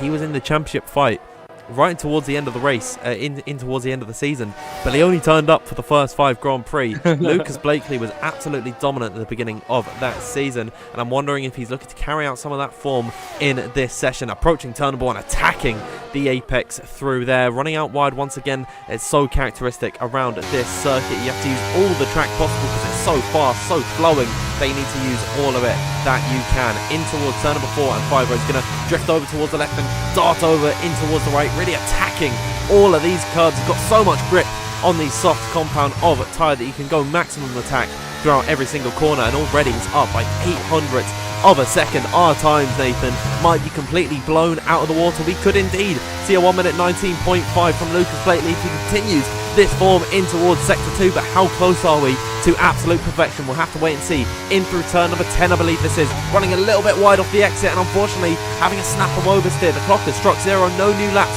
can be started, up by almost 1.5 tenths of a second. Lucas Blakely absolutely flying on this lap in towards now the 3rd sector, where he's completely flat in towards through here, shifting down in towards 6, really revving out that car, approaching now the final corner. Lucas Blakely on a flyer. Can he secure pole position here in WOR now off the exit of the final corner, opening up the DRS and coming up towards the line? What time is it going to be for Lucas Blakely? 1 minute 19.570 from the Scot. That is a absolutely astounding lap time. Alvaro Carreton cannot get close to it whatsoever. Simon Weigen comes towards the line, puts himself on the first row of the grid. Nicholas Longay up next, gets himself ahead of Simon, who is up next towards the line. That is going to be Ishmael Fassi. We're going to watch Jarno Opmeer. Otis Lawrence actually come up towards the line. Can he get himself into a decent position? Disappointing end to the session for him, I would say, as Luke Smith gets himself on towards row number 2. Jarno Opmeer with a slight improvement in the 2nd and 3rd sector. He comes across the line, but he cannot get close at all to Lucas Blakely. Thomas Ronhard comes across the line with a 1 minute 19.689. What an end to that session. Lucas Blakely, where did he pull that one from? I have no words at all. What? A 5-7-0. Oh my! The gap between him and Yano was nearly the gap between everyone in the top 10 in Q1 and Q2. But a 5-6-9. That is unbelievable. That is something else. That If you can't convert that into a win, you should be disappointed because that is absolutely clear. That is ridiculous from Lucas Blakely there. I don't know how he's pulled that one out. I think he's just completely got into the zone and he's just decided, I'm done playing games with everyone else on this grid, and he's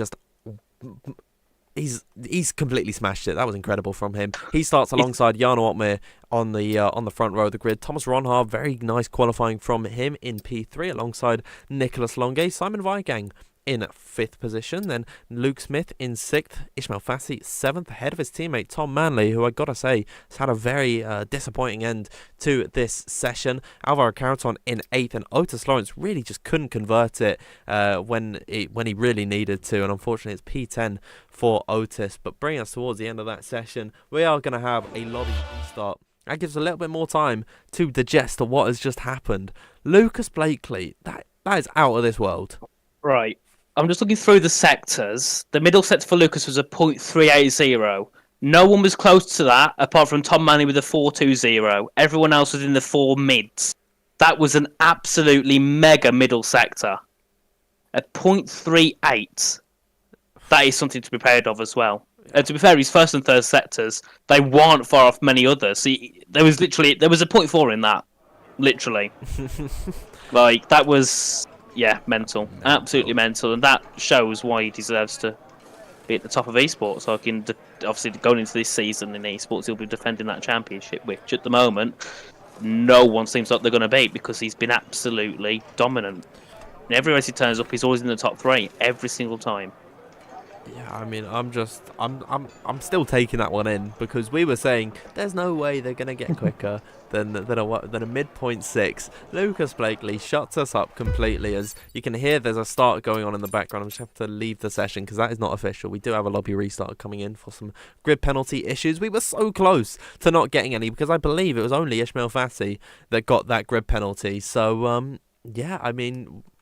I said it previously, it wouldn't be a WOR race without a lobby restart, and we are continuing that trend tonight. Yeah, and remember he had that slide, didn't he, then at turn 10? That cost him some time. He had a big snap of OC, so that lost him probably half a tenth at least. That was, yeah, great. That has got to be, at the moment, at this season from what I've seen, lap of the season. I think it's safe to say it was a great lap, and hopefully afterwards he uploads that on Twitter or YouTube because I want to see that lap. Yeah, great, very great. Absolutely. As well, the session is being underway. But Dan, I need to pop away for 1 minute, so I'll be back with you very shortly. All right. As Nathan's gonna join us back in a second. I want to give a quick apology to someone in the live chat because I'm pretty sure he didn't get it completely right, but I said that Arda he was very ambitious with his prediction of a 1 minute 19.589. Apparently that wasn't ambitious enough. Lucas Blakely was within 200ths of that. I mean, I don't know how that lap has come out from him, but now that I'm by myself, I think it's a good time to talk to everyone in the live chat. We've got 2,000 people watching at the minute. And I was just seeing a question, does lobby restart mean they get fresh ties? Indeed, everyone does get fresh ties. They also get to make any adjustment to the setup that they want. And yeah, we are just restarting, of course, because of the grid penalty issues, which is very unfortunate that we have to experience those. Hopefully, fingers crossed, they get patched very soon. But yeah, I'm going to ask everyone in the live chat who you are supporting in this race. I didn't see the results of the poll. There it is. I can find it now. Lucas Blakely got 31% of the votes. We had 633 voters. So thank you.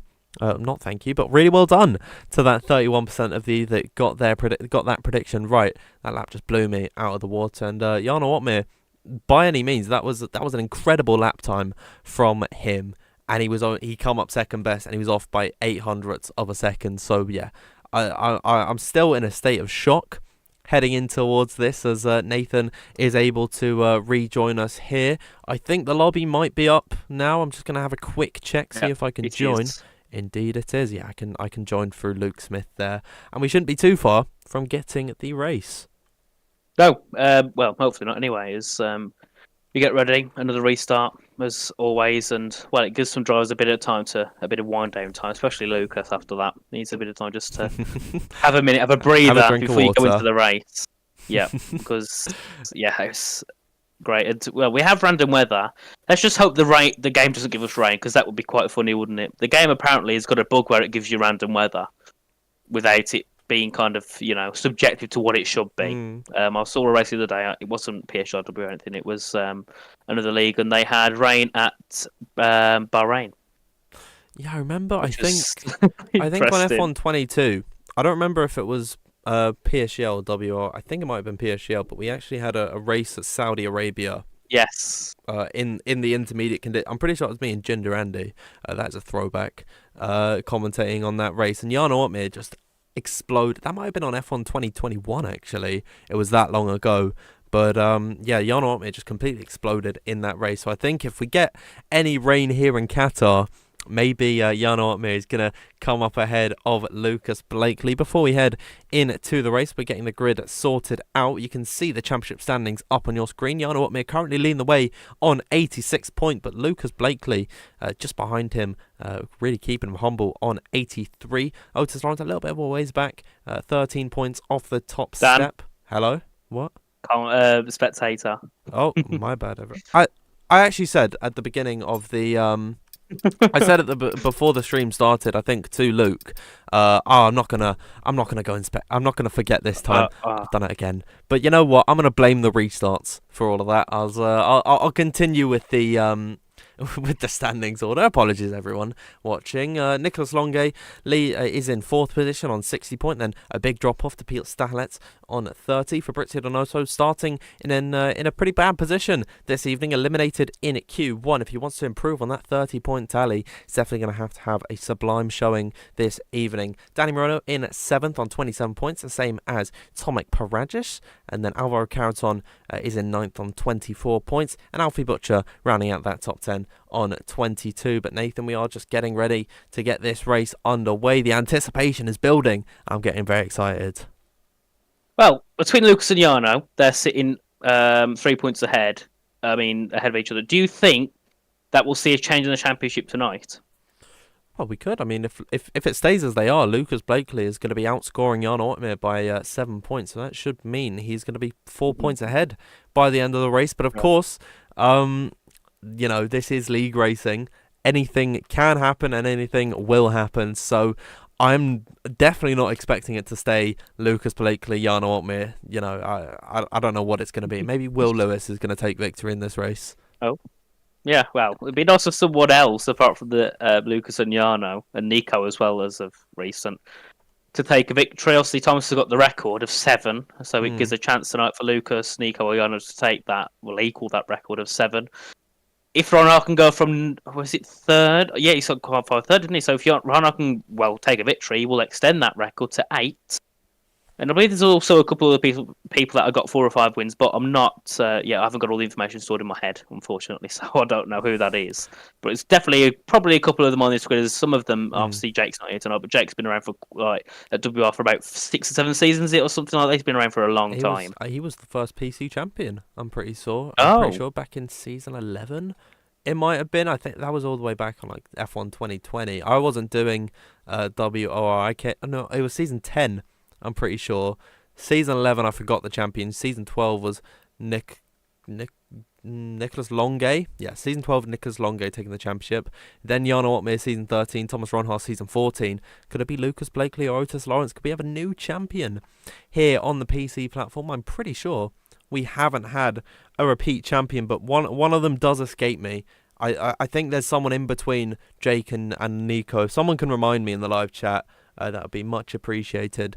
But WOR just remains to be competitive on the PC platform, and I'm pretty sure I remember the top 5 it is in terms of wins. It's Thomas Ronhaar on 7, then 6 for Lucas, Jarno, and Nico. Then it's Tomek on 5. He's rounding out that top 5. Yep. So, well, if Tomek can win from, I think he's in the bottom 10th to 15th is somewhere around there, isn't he? If he can win from there, that'd be great. That would put him on to 6, along with the others. But I think that's a bit of a long shot. I think the realistic opportunity is for either Lucas, Jarno, and Thomas to take a win here today. And I think any of them can do it. The question we have is, was Lucas's set a bit of a quali or race? If it's but for qualifying, maybe he might not be as quick in the race. Well, the good thing is that we've had a lobby restart, so he gets to adjust the setup as he sees fit to suit it more towards the race, and I think all the drivers are going to be doing that. So I'm pretty sure we're going to have mostly a level playing field heading in towards this one. But Nathan, now I'm looking in the lobby, I'm seeing a lot of drivers readying up. I'm going to quickly check in the Discord. They've got the call to ready up. The countdown is on, and we're gonna get ready for this race. I think I'm gonna knock it out early. Who is your top 3 predictions? And I'll ask the same question to everyone in the live chat. Who is going to be taking the win? Who's going to be finishing 2nd and 3rd? And we'll read out some of your responses. Well, I'll say Lucas. What about you, Dan? Oh, I don't know. If you go one way, I'll go the other. I'll say Jarno Uppbeat going to take victory today. Fair point. And then at least one of us will probably be right. Yeah, well, we don't know. We don't know. I remember their incredible fight in Austria, round number 2 of this season. They took it right towards the end, and it was Lucas Blakely coming out on top. Of course, they've had battles once again throughout the season. You know, they both finished on the podium in Mexico and in Mexico and in Belgium, so maybe it's going to be the same story today. We'll have to wait and see. We're just waiting for Shanaka Clay to load in, so once we get trackside, I'll bring us over to the grid, and then we should hopefully get started very soon. Nathan, you looking forward to this one? I am. I'm looking very forward to it. I think it will probably be my favourite race of the season so far from what we've seen in qualifying. And if we can get some great battling, hopefully not dirty battling as we saw in PSG at the end, hopefully we can get some great finishes, and well, it'd be nice to see 2 or 3 people fight for the victory at the end, or even more. The DRS training around Qatar can tend to be quite long, so anyone can come through and take victory. And obviously with the undercuts and overcuts being a thing here, the strategy will be key. So we could see some people who think, right, we'll go for an overcut, we'll qualify, we'll pit 4 laps later than everyone else. They could come out literally 16th, and by the end could be in the fight for the top 3, because the overcut can work that well. The undercut can work well as well if you have good defence. If you can defend well, the undercut can work great. So I think any of those 2 can work today. It's a matter of the driver behind the car, I think, tonight.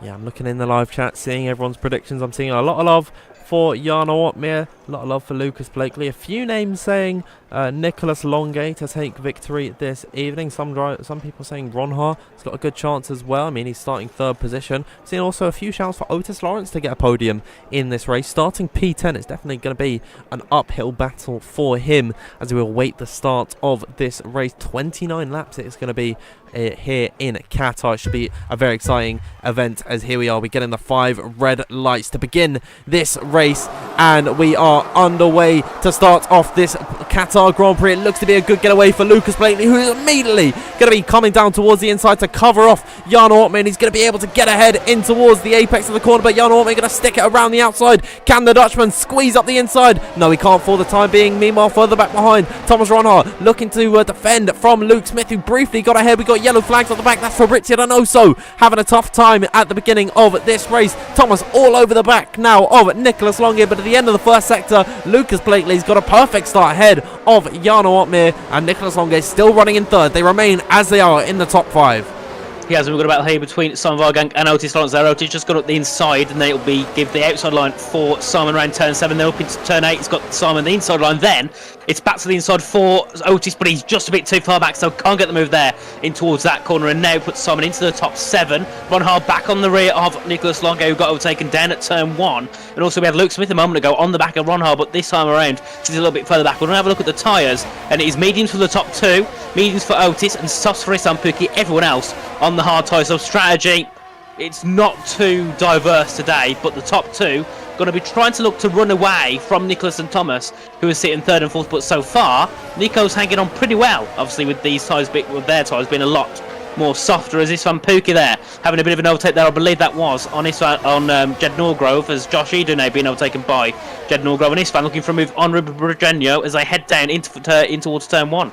Yeah, Isfan Pookie, of course, making the most of those soft compounder tyres very early along here, and he's managed to get himself up into P11 after being eliminated in Q1. I'm noticing Thomas Ronhard is really all over the back of Nicholas Longen.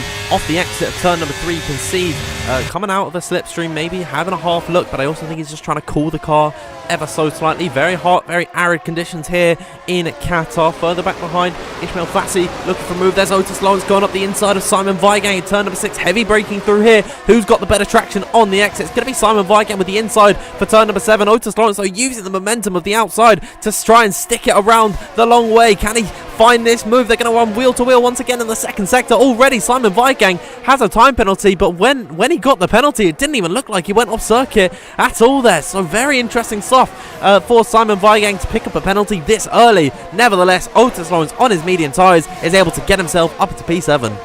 Yeah, definitely now for Otis to make this strategy kind of work. He needs to get himself ahead of Ishmael Fassi very quickly. He's 5 tenths back at the moment, so he's got time to gain, as Ishmael's also right on the back of Luke Smith, who's starting to drop off a little bit to the back of Thomas Ronhard, looking for the lane. Isfan Pookie sitting on the back of Tom Manley. That's for battle for P9 and P10. Obviously, soft sides for Isfan, hards for Tom, so it would be a lot easier for Isfan to get through and shouldn't be too much of an issue for him to put himself into that top 9. As John Otmay takes a fastest lap on the medium tyres there, as Isfan Pookie takes a fastest lap on the soft tyres with a 24.167 into turn 1 there. You could see Isfan just moving out the way of the dirty air into that first corner. Looking a bit further down, we've got I think Valentin Brufa having a battle with Tomek Prajdic for P16. Valentin up the inside, Tomek had to let off there, so could have been close to contact for those two, but back to the top of the field. And still, considering he's on the slower tyres, Nico's doing a great job of hanging onto the back of Lucas and Jarno, and unless they go for a set of softs near the end, which I don't think is possible with the tyres, maybe this strategy won't work out, because now Nico and Ronald, they know they can keep onto the pace of the mediums. They can go a little bit longer,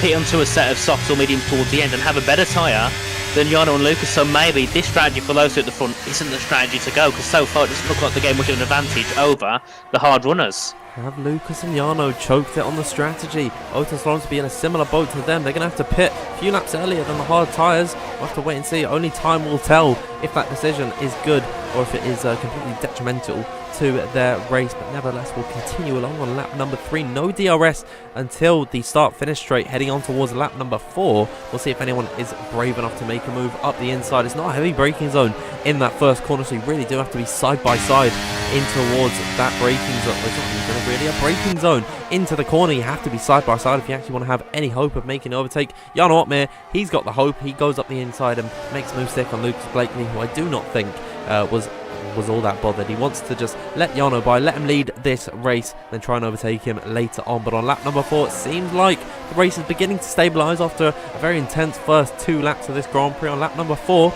it's all relatively smooth sailing.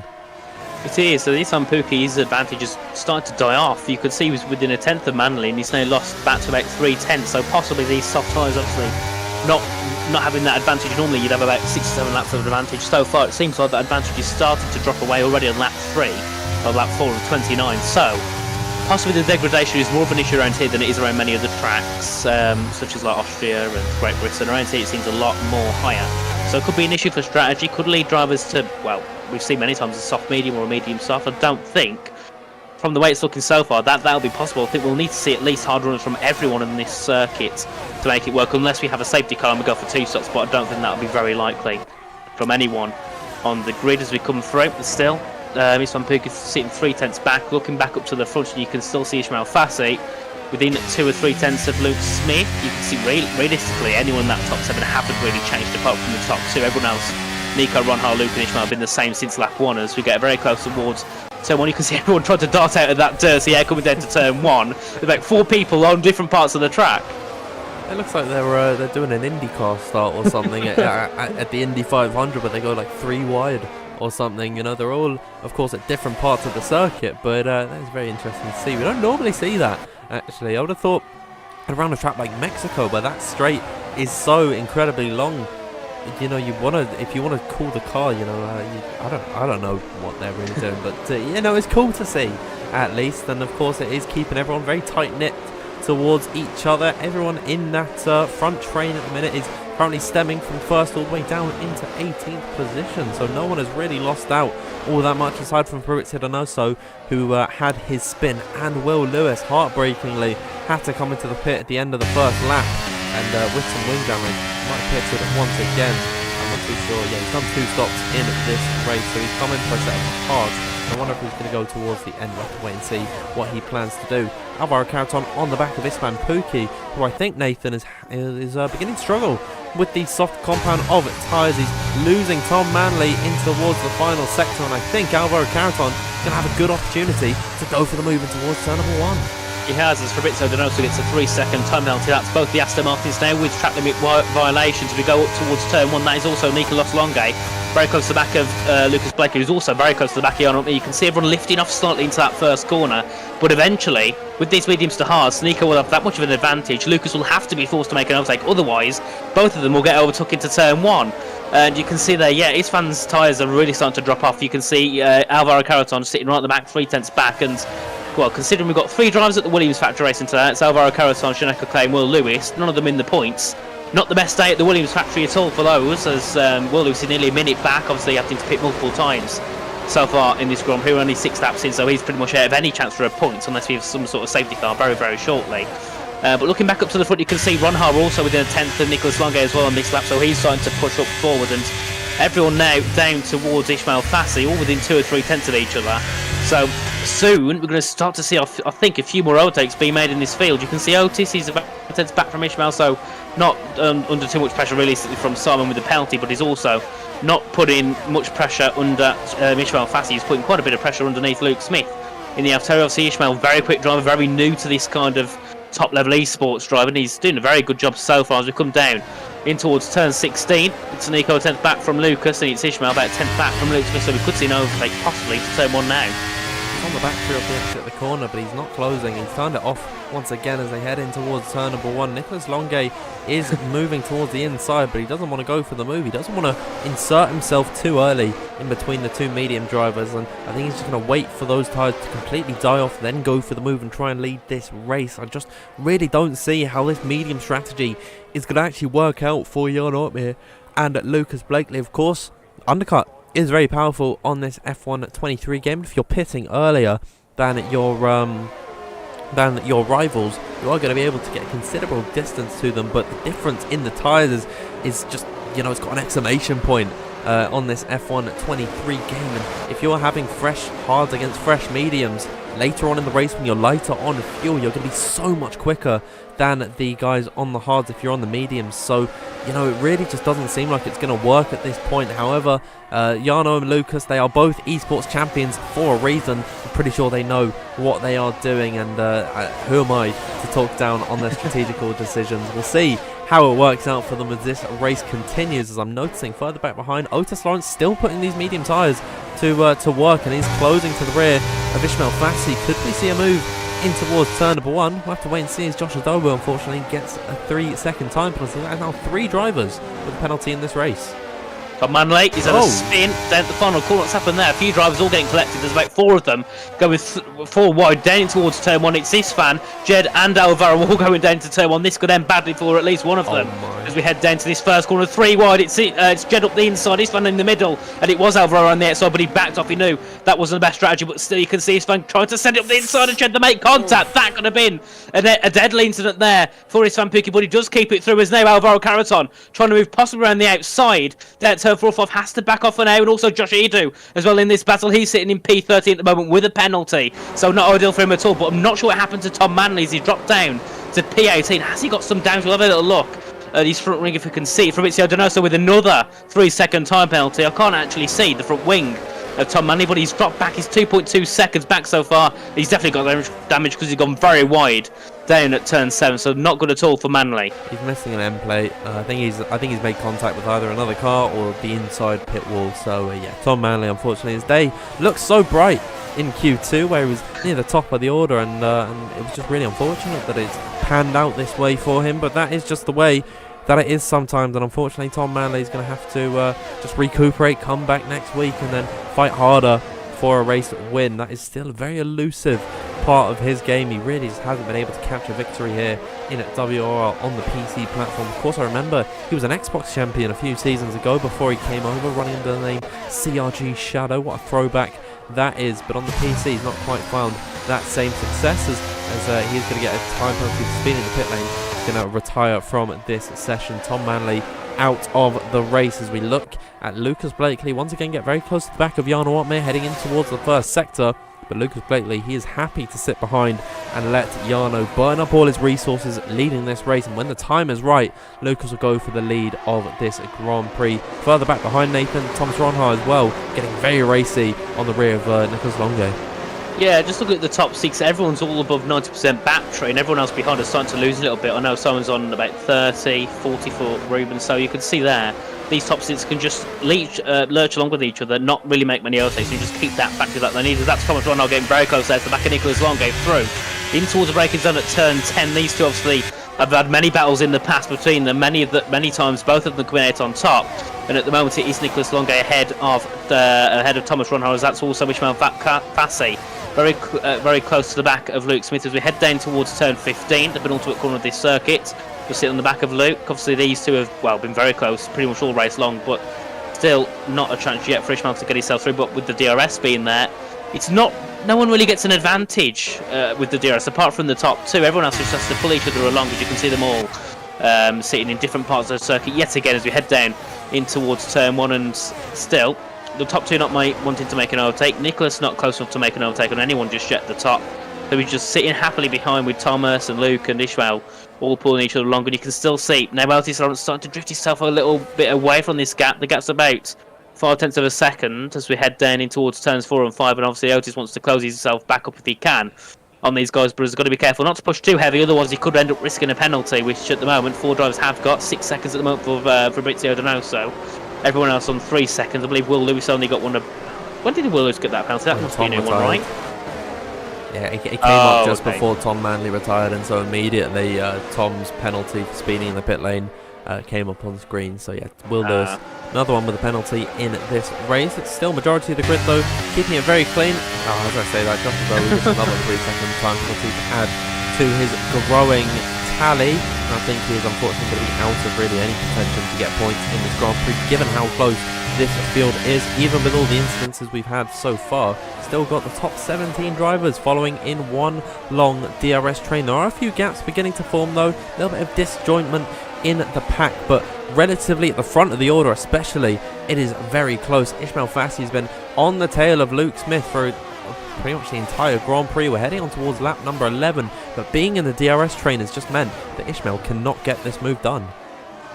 Yeah, as we heard from Luke, I think it was last week at Belgium, he said to us in the commentary box that being ahead is not good in this game. You never want to be ahead, you never want to be in first on the final lap. So at the moment, Luke is obviously sticking to that and just sticking behind Jarno. We could easily pass Jarno into turn 1, but he doesn't want to because he wants to keep that DRS advantage. He wants to keep himself behind, let his have a bit more battery to use. So it's working well for him at the moment. Obviously, you've still got the likes of Nico and Thomas and Luke and Ishmael sitting behind on those harder compounded tyres, sticking very well to the softer compounds at the medium tyres. So we could see a possible change near the end of the race. Obviously, you've got less once you have less fuel, the difference between the compounds becomes more prevalent. So obviously we'll be able to see that happen when it comes to it. As Otis Lawrence also now sitting 2 tenths back off of Ishmael Fassi in P7, trying to get himself ahead. Obviously on the medium tyres, going for the strategy only. Jarno and Lucas, or the others did, who were sitting P1 and P2, and also Islam Pukine starting to drop back on his soft set of tyres, but obviously still keeping comfortably within the DRS, so doesn't have to worry too much just yet.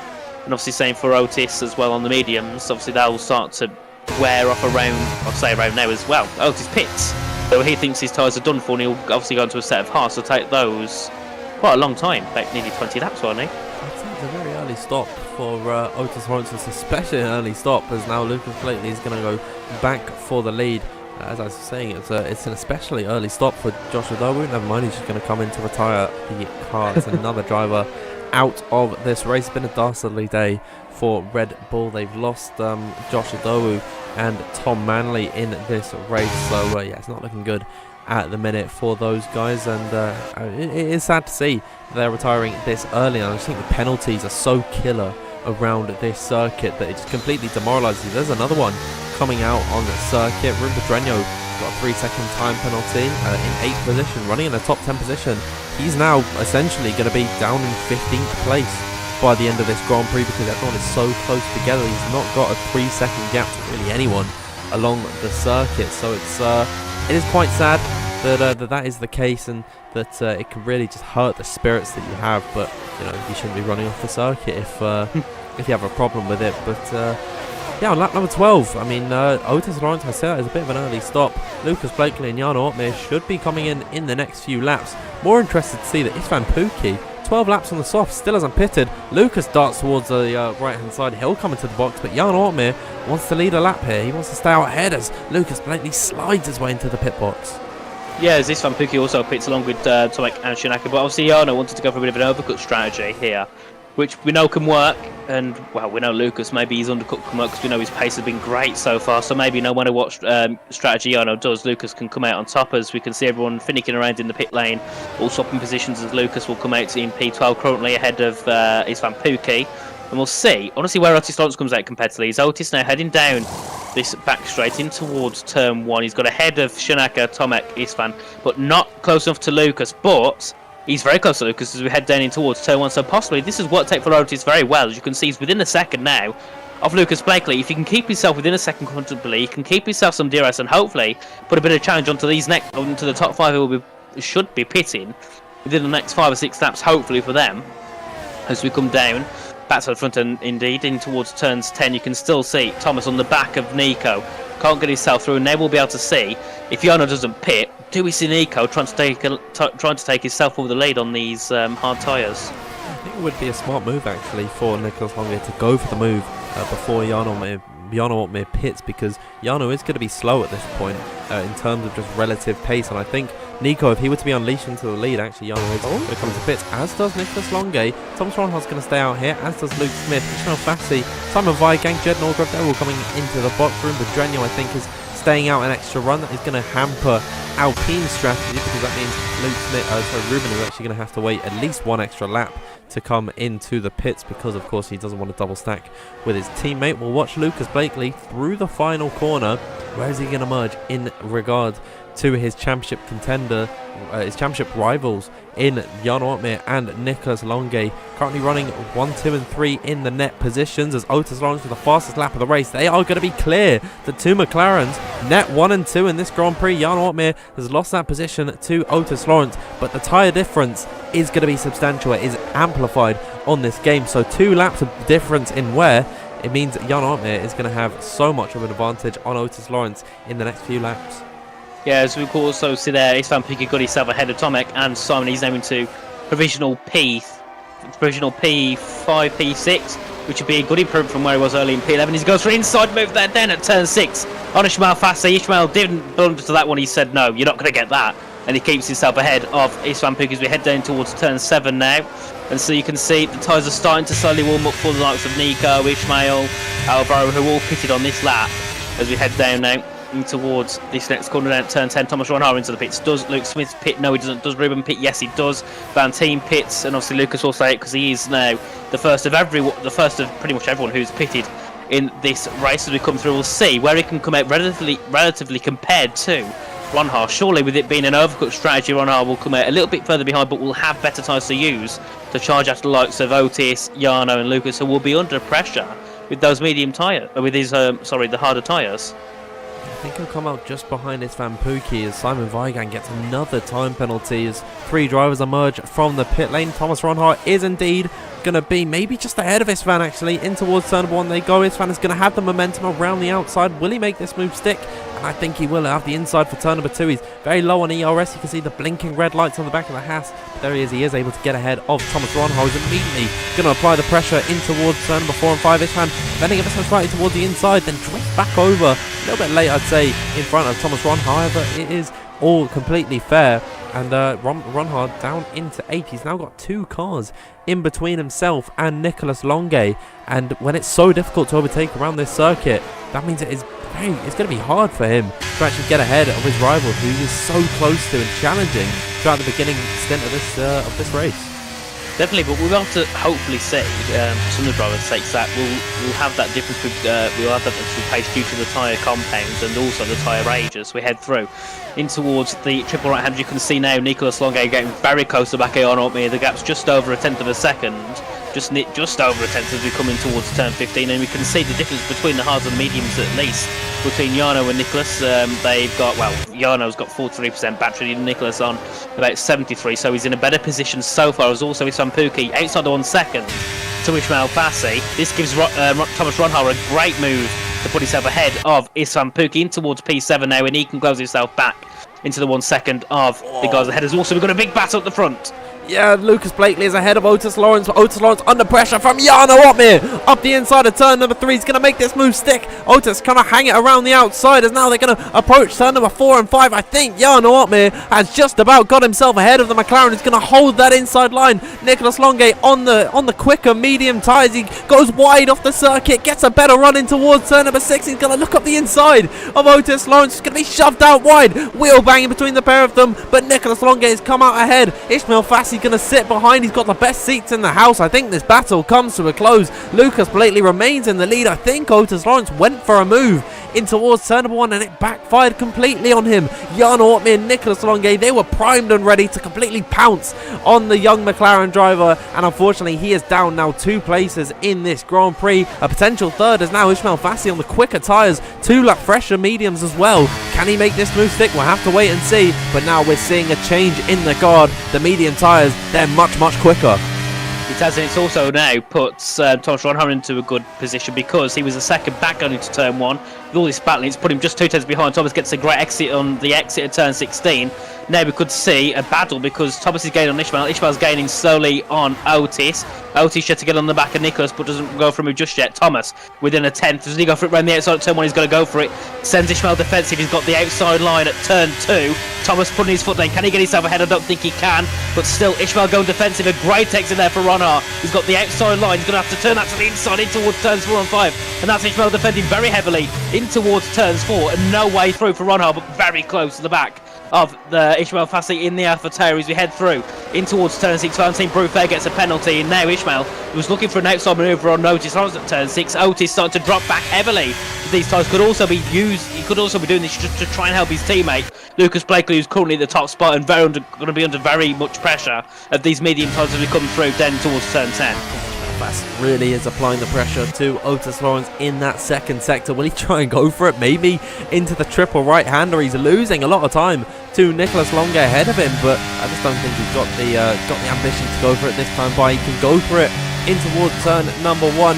Ismail Fassi, I also think his defence was hard, but it was fair on Thomas Ronhar, who was all over the back of him in that first sector, but he just tapped him ever so slightly out of turn number 3, and I think that killed Thomas's run ever so slightly in towards turn number 4, and that allowed for Ismail Fassi to stabilise ahead of the Dutchman. But we could do it all over again as we approach lap number 18, I believe this is, in this Grand Prix. Will Thomas Ronhar try and go for the move in towards turn number 1, and Didi Willie dives up the inside of Ismail Fassi in towards the first part of the track, really going on the attack in this Alfa Romeo. Here he goes in towards the first sector. Will he try and make this move stick in towards turn number 4 like he did last time by? Will Ismail Fassi, as I should say, he's going to slam the door shut on the Dutchman's face, and Thomas Ronhar, once again, a lap goes by and he's not able to get through on Ismail Fassi, who is just a bit of a brick wall at the minute here in Qatar. He's doing a great job, and also Otis Lawrence defending very well to the back of Ishmael Fassi. You can't get himself through, and also another reason why Thomas could be so close to the back of Ishmael is because Ishmael can't get himself ahead of Otis Lawrence, who's sitting 6 tenths back now from Nicholas Longe, who's on the back of Jarno Ortmeier still. As we come down in towards turn 10, you can see there Ishmael very much better on the exit compared to Otis, but just can't get it on the exit. He just can't get himself through, which is a big issue. As Luke Smith now enters the pits, will he be on mediums or softs? We'll see very shortly. So Lucas will very shortly take the lead ahead of Jarno, ahead of Nicholas. But look at these, all within 4 tenths of each other. It is the top 3, and it is the top 3 fighting for the championship, along with Otis. Well, the 4 of them fight for the championship. In the top 4, Lucas, Jarno, Nicholas, Otis. The championship order, I think, is Jarno, Lucas, Otis, Nicholas. But obviously now it's a bit different in the race as we head down in towards turn 1 yet again. couldn't write a better story for it. The top 4 in the championship, all fighting here in Qatar. As you can see, further back behind, Alvaro Carreton going for a move on Istvan Pukki around the outside at turn number 1. Istvan Pukki's going to hold his own on the inside, but I think Alvaro's got the better run. He runs slightly wide, though, through the corner. He's going to dive up the inside and towards turn number 3.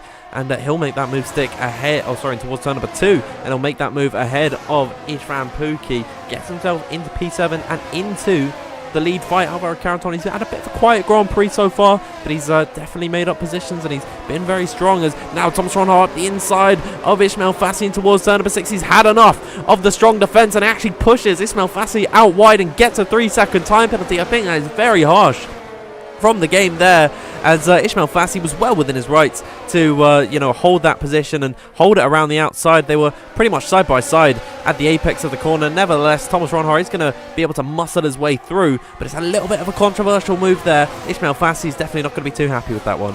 Yeah, definitely controversial into turn 6, but into turn 7, that was a great move from Ronhart. Put Ismail on that defensive line very well, and then he could just chuck himself up the inside at turn 9. And that works perfectly. Now he's got to get himself after Otis, who's on the hard tyres, 7 laps also, who's on the oldest tyres on the grid. And now for Thomas to at least try and put himself into a possible chance for a podium, he's got to get himself ahead of Otis Lawrence. But Otis has a great exit. He's also got some great top line speed we've seen from Otis so far. So you can see there, Thomas not really gaining at all, if not losing down to turn 1. You can see now, about for the lead, it's Jarno, but he backs off at turn 1. Nicholas in third, still behind Jarno. Obviously Jarno on the hard tyres. Lucas also on the hards, and Otis behind, also on the hards. So good position now for the likes of Nicholas, Thomas and Ishmael to try and get themselves ahead of these hard run tyres near the end of the race. But obviously we know the mediums will start to run out, so it's got to be pretty much you need to get yourself through now if you want to try and keep yourself that position. As we head down to turn 6, Thomas was looking for a move, can't get it done just yet.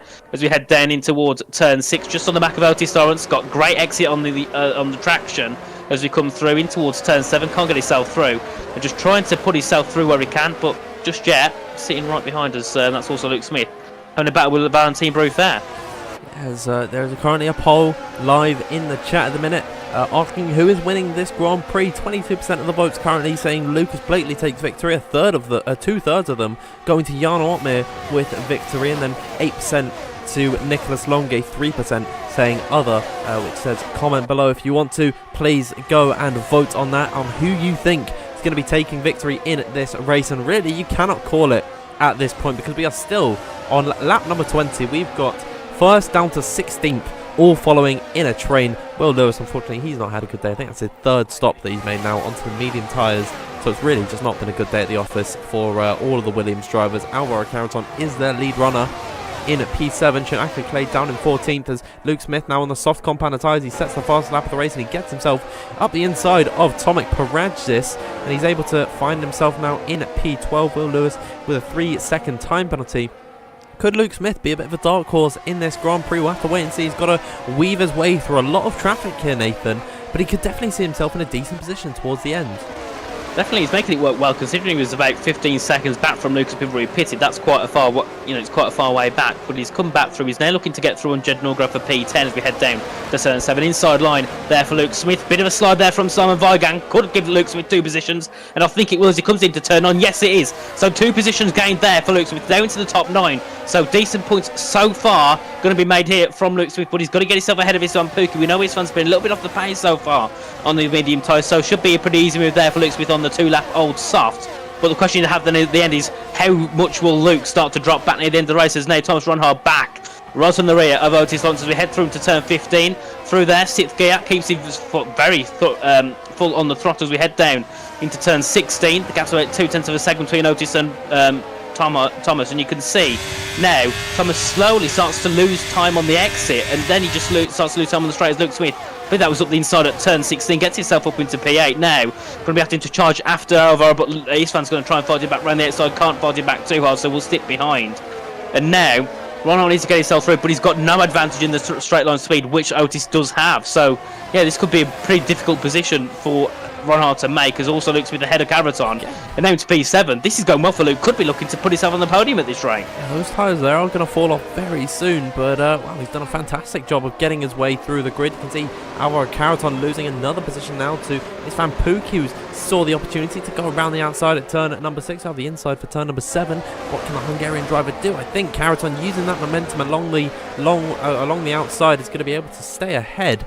But yeah, Istvan Pukki, I rate the optimism to go for the move, and it wasn't able to quite work out this time. We're right on board then with Luke Smith. You can see the difference in grip that he has. He's looking up the inside potentially in towards the triple right-hander of Ismail Fassi. There's the move once again, and now Luke Smith on the fringes of a top 5 finish. He's almost completely flat on the battery, but he's doing a fantastic job of getting his way up the order, and this is such an unorthodox strategy, but he's making it work. Is now off the exit of turn number 16, I believe, the final corner along this track. He just got such a better exit, and now on the back of Thomas Ronhard, heading in towards turn number 1. Luke Smith is going to be able to try it, potentially around the outside as Thomas Ronhard defends. Jan Ortmeier, meanwhile, at the front of the order, going to go for the move for the lead of the Grand Prix. Seeks his way up the inside of Lucas Blakely. He's going to try and hold it around the outside of turn number 2 and 3. Nicholas Longy with the best seats in the house. So we're going to run side by side through turn number 3 once again at the end of the first sector. Who is going to come out on top? Neither driver giving an inch, but I think Jan Ortmeier on the inside line is going to be able to hold this one. Lucas Blakely tap slightly ever so much off the circuit, and now Nicholas Longy looking to seize an opportunity to go around the outside. Can he make this move stick? Luke Smith having to go on the attack on Otis Lawrence in the second sector. Here comes Longy up the inside of turn number 7. Will he try and make this move stick? And now they're going to run wheel to wheel off the exit once again. Little bit of contact between the pair of them. Neither driver wants to cede this position, but I think along the outside line, Nicholas Longy is just about going to be able to take the lead of this. Not the lead. He takes P2 as Jan Ortmeier streaks away at the top of the road. Yep, and now Nico needs to get himself back into 1 second, because he's very close on that 1 second being broken, which will be very good for Jan Ortmeier, but still Lucas on the back of Nicholas Longy. And also Otis Lawrence was under a lot of pressure into turn 12 from Luke Smith, as Lucas goes very wide, has a bit of a snap going through into turn 15, and now Luke Smith, look at him, he's on the back of this battle for the podium. Now Luke Smith coming out of turn 16, he's got a better line than Otis. Otis pulls away a little bit, but could we see possibly a move from Luke Smith on the McLaren, or both the McLarens, in towards turn 1 as we head down? Luke was Blakely up the inside in towards turn 1. They need to make contact. They do make contact between Nico and Lucas, and now Otis not trying the outside, trying to get through. Can't do so. Luke Smith's going to have to try and pick off where he can as we come out of turn 2 in towards turns 3. And still, this battle evolving. Now Luke Smith did a great run in towards turns 4 and 5. Does he send it? No, he doesn't. It's back from Otis Lawrence for now. But still, Lucas Blakely trying to get himself ahead of Nico, but can't do so just yet. And this battle is going to get so better, as now Luke Smith up the inside at turn 6. Bit of contact between him and Otis Lawrence, and still Otis keeps himself in P4. And Jan Ortmeier absolutely running away with it at the top of the order. Now he's 1.5 seconds clear from Nicholas Longy. Behind us now, penalties begin to come out. They're 3 wide in the second sector. Luke Smith now, I think these tyres are completely dead, because now he is not going to be able to retake these positions. He's now got a penalty as well to his name. Same goes for Otis Lawrence, same goes for Ismail Fassi, and once again this sort of boils down to the driving standards, but they can't run side by side without someone getting a penalty, so it still does need to be addressed. Nicholas Longy is not going to have any DRS whatsoever heading down this main straight, and this is going to be prime opportunity for Lucas Blakely to go on the attack. We'll have a look at the ERS. Lucas Blakely with 43%. Nicholas Longy has a disadvantage, only on 27. Right on board then with the McLaren, is going to easily be able to look up the inside in towards turn number 1. Further back behind his teammate Otis Lawrence, having to heavily defend to the inside line of Ismail Fassi. Will he be able to hold that move? I believe he is going to be able to stay ahead of the Alpha Tauri. But yeah, Lucas Blakely once again back up into P2. Jan Ortmeier 1.7 seconds ahead, as now Siri's talking to me. Well, what happened with Luke and Otis was, it looked like at first that Otis just literally looked like he just pushed him off track. Otis was completely off the track, as we have another battle into turn. Oh, that's Otis going sideways into turn 6 there. Caught us off guard as Ismail Fassi now into P5, and he goes back for the move up the inside, and that's completely off track.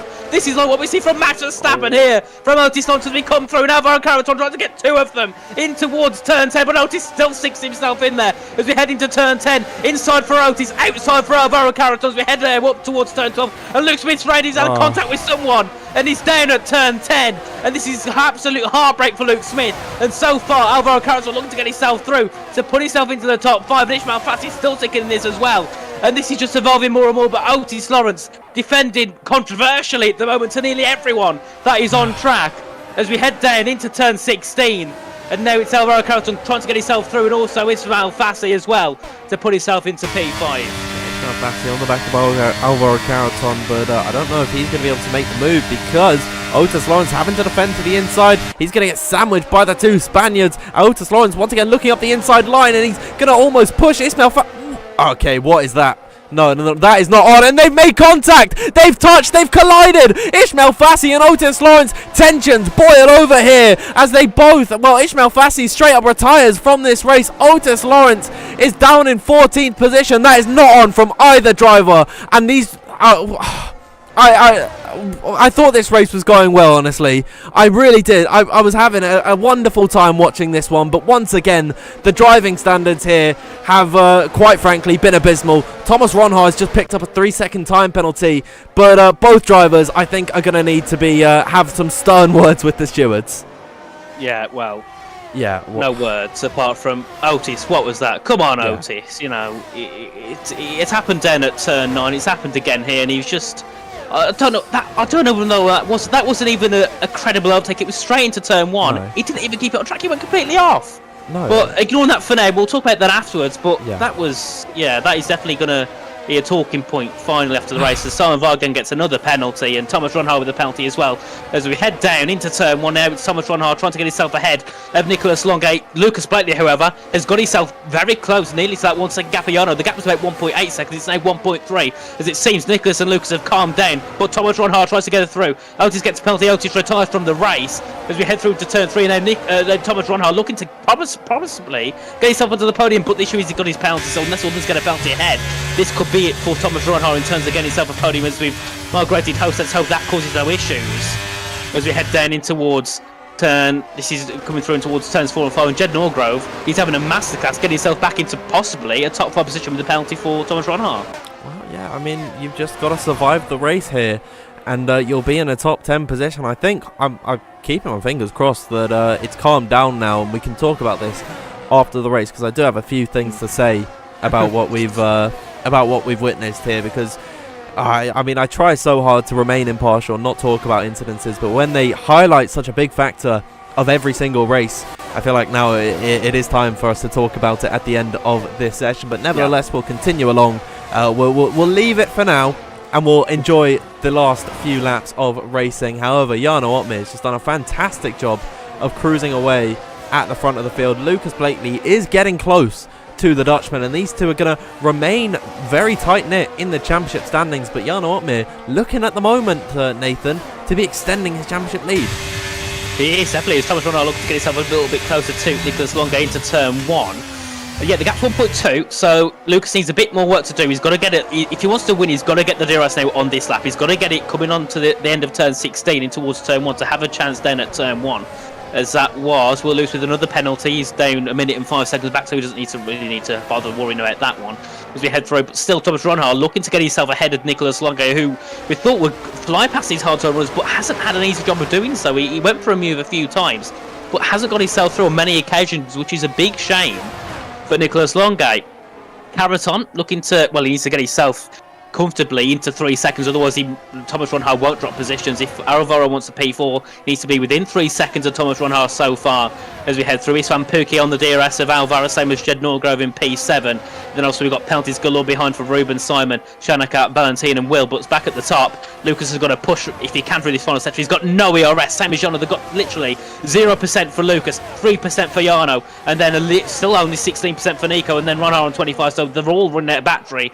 And I just don't think this is enough for Lucas, is it, going down into the final corner? I mean, pulling a second on Jarno is probably more difficult than closing a second to Jano Otme is probably more difficult than doing a Deathless Dark Souls run. I just don't think it's possible at this point. Here comes Nicholas Longe then in towards turn of 1. Lucas Blakely is going to let him on by. I don't think there's really any defense there from him. He had no ERS, he's got no DRS either, and Nicholas Longe is going to get himself up into P2. However, something tells me Lucas Blakely isn't going to take that one lying down. He's on the battery in through the first part of this lap.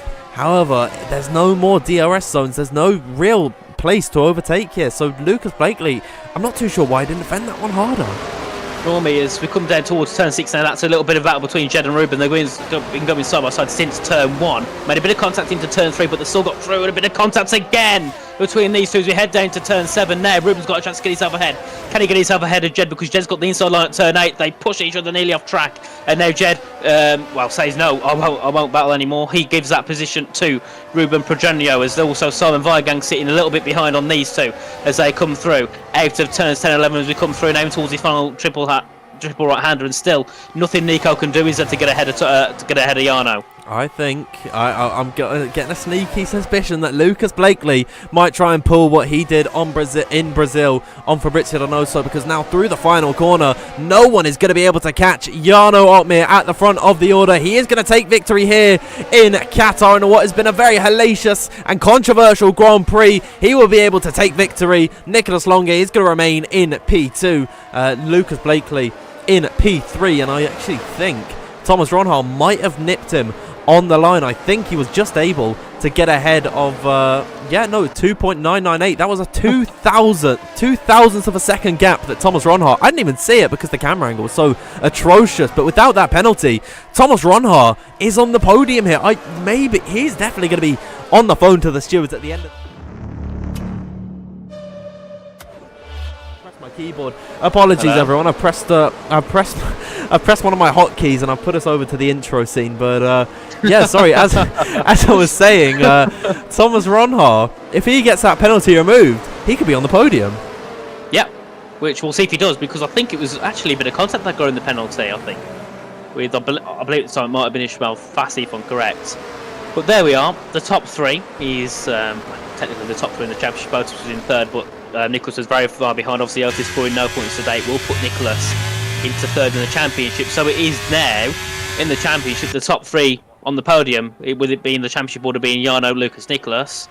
Here it was Jano, Nicholas, Lucas. So still a lot to play for in this championship between these three. But Jano Otmir, a great win. He kept it calm, and to be fair, the strategy which I thought wouldn't work did heavily, just because he knew he got himself away from Lucas. They was all battling with Otis and Thomas all down with Nico at turn 1.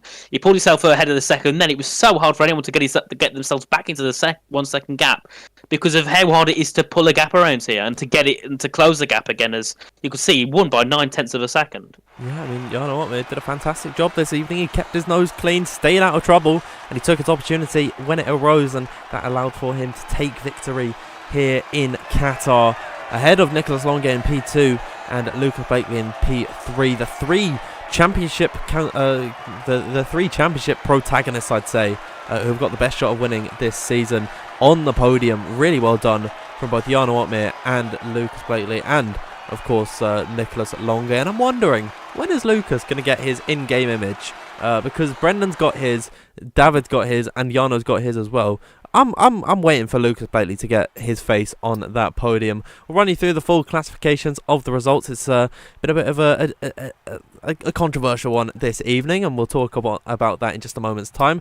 Jano Otmir takes victory in this race. Nicholas Longe in second. Third is Lucas Blakely. Fourth, Thomas Ronhar. Fifth is Alvaro Carton. And sixth is Van Pookie, starting from 18th on the grid all the way up to 6th. A fantastically well-worked race from him. Jed Norgrove, 7th after starting 15th. And then Tomek Parajic, 8th after starting 14th. Ikabayana from last on the grid gets himself in the top 10. And Valentin Brufer is going to round out the points-paying positions.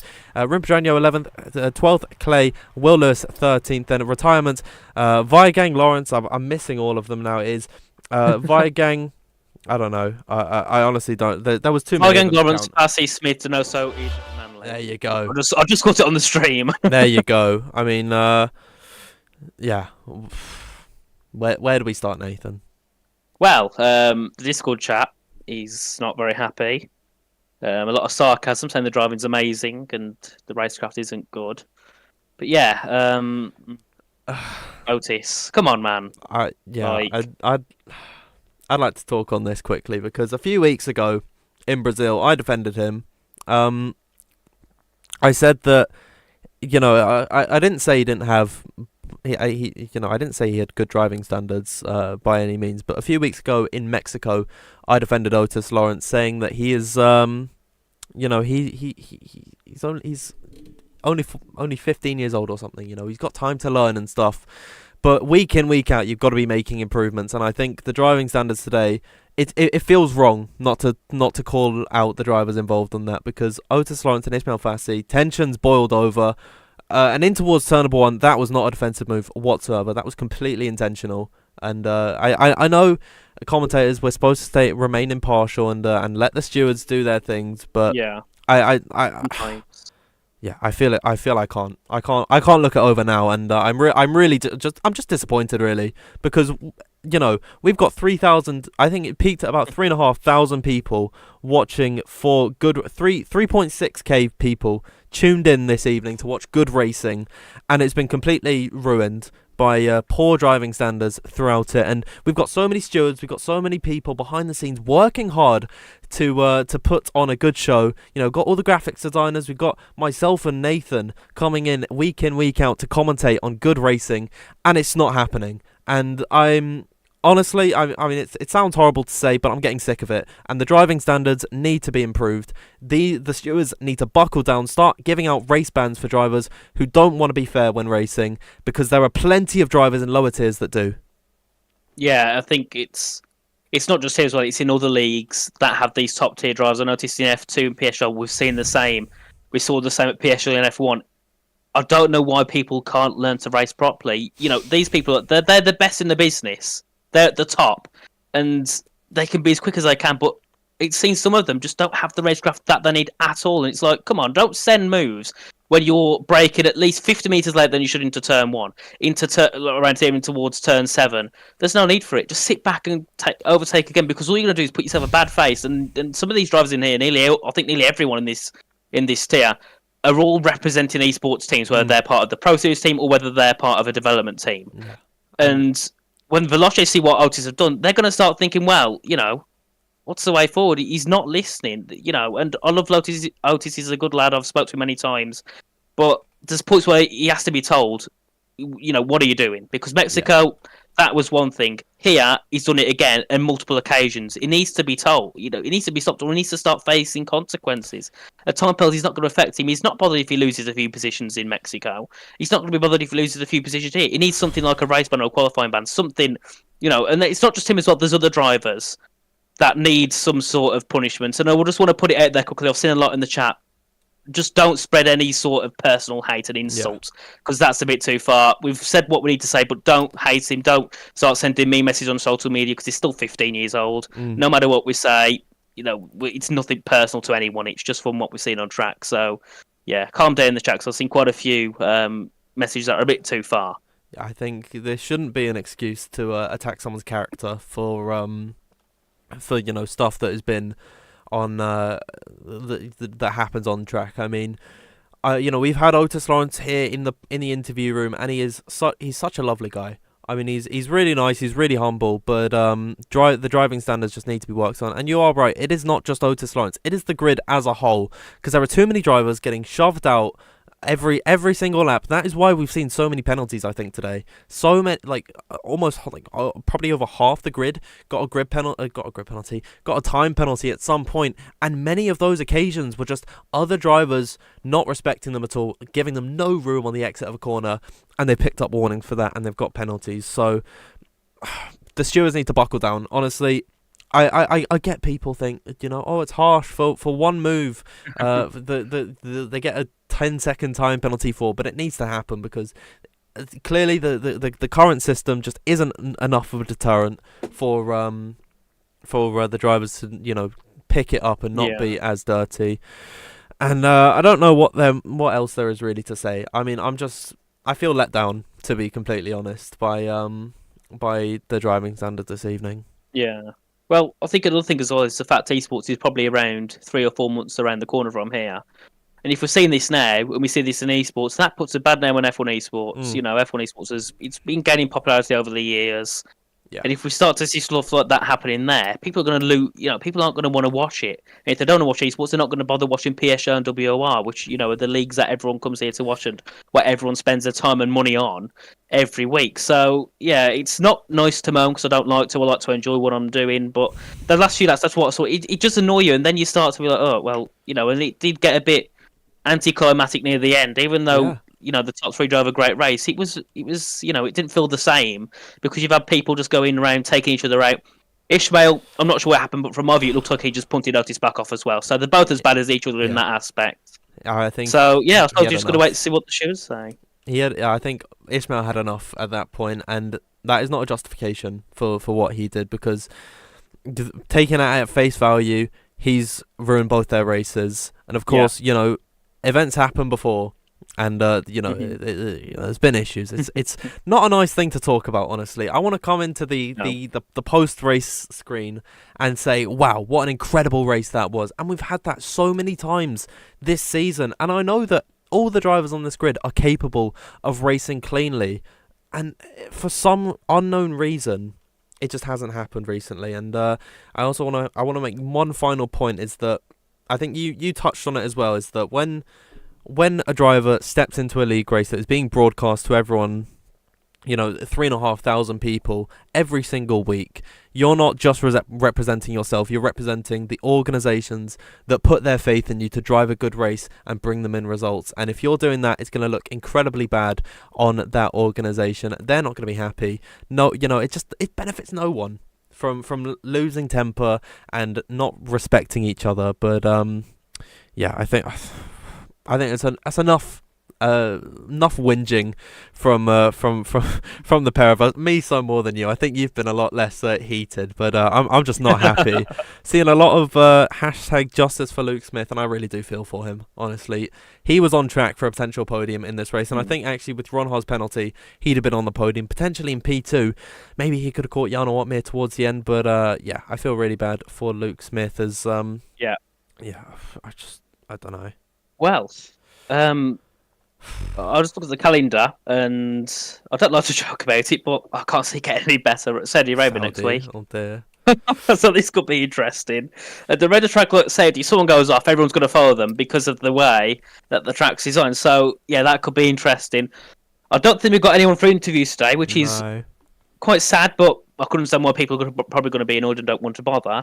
But yeah, ignoring all of that, on hindsight, from other drivers, it was a great race, especially Nico, Lucas, and Jarno. They did a great job today, and it's obviously puts Jarno a bit more ahead in the championship by about another, I think, 10 points, isn't it? Something like that now. So the gap's about 13 points between the top two, meaning going into the next round, there's still more to come from those two, and also Nico as well, bumping himself up in the championship. But yeah, there's nothing else left from me to say. I think I've said everything I needed to earlier on, Dan, so feel free to end us off. Yeah, I think, first and foremost, it was a really well-worked race from Jarno Opmeer. He's completely deserving of that victory. I think, which of us went with Jarno Opmeer to take victory in this race? I honestly forgot. Well, I could just say me, just so if you forgot, I'll just say me. I'm gonna have a look at the end of this stream, see who was right. It might have been me. I don't remember. I think it was you, to be fair. I think it was you. I said Lucas because he was on pole. Yeah. So that means I was right. But maybe I went for Will Lewis or something. I don't know. But yeah. What else to say? I'm seeing someone giving us some love in the live chat. They say Dan and Ryan, and that is because I've actually I've not changed the screen. I maybe should just write a big X over Ryan's name when he's not here, because I forget to change the graphic, and then I'll write Nathan Richards underneath it. This is indeed Nathan, but yeah, thank you for your love. Thank you for your love this evening. It's been very difficult to get through it completely. It's a long stream as well, over 2 hours, and it is very tough work. It's very hot in my room at the minute as well, so I'm completely boiling at the moment. But yeah, I think that is all that needs to be said this evening. Please do consider subscribing to the WOR YouTube channel. Make sure you like the stream as well. It'd be greatly appreciated. If you want to follow us on social media, you can follow us at WOR League. And if you haven't already, please join the Discord server to keep up to date with all your WOR news. If you want to follow myself on Twitter, it is at DanFieldF1_. And Nathan, your tag is completely blank me there. What's your Twitter handle? At Richie F1, but it's R1CH1EF1. So yeah, the I's are one. It's confusing, but yeah, that's my Twitter handle if you want to follow me. Well, if you want to give us a follow. If you want to give us a follow, that'd be greatly appreciated. Thank you, everyone, for tuning in this evening. We had 3.6 thousand viewers in the live chat at some point, which is mind-blowing numbers. So thank you, everyone, very much for tuning in. We will see you next week in Saudi Arabia. Thank you, everyone, once again for tuning in. We'll see you next time. Thank you, and good night. Good night.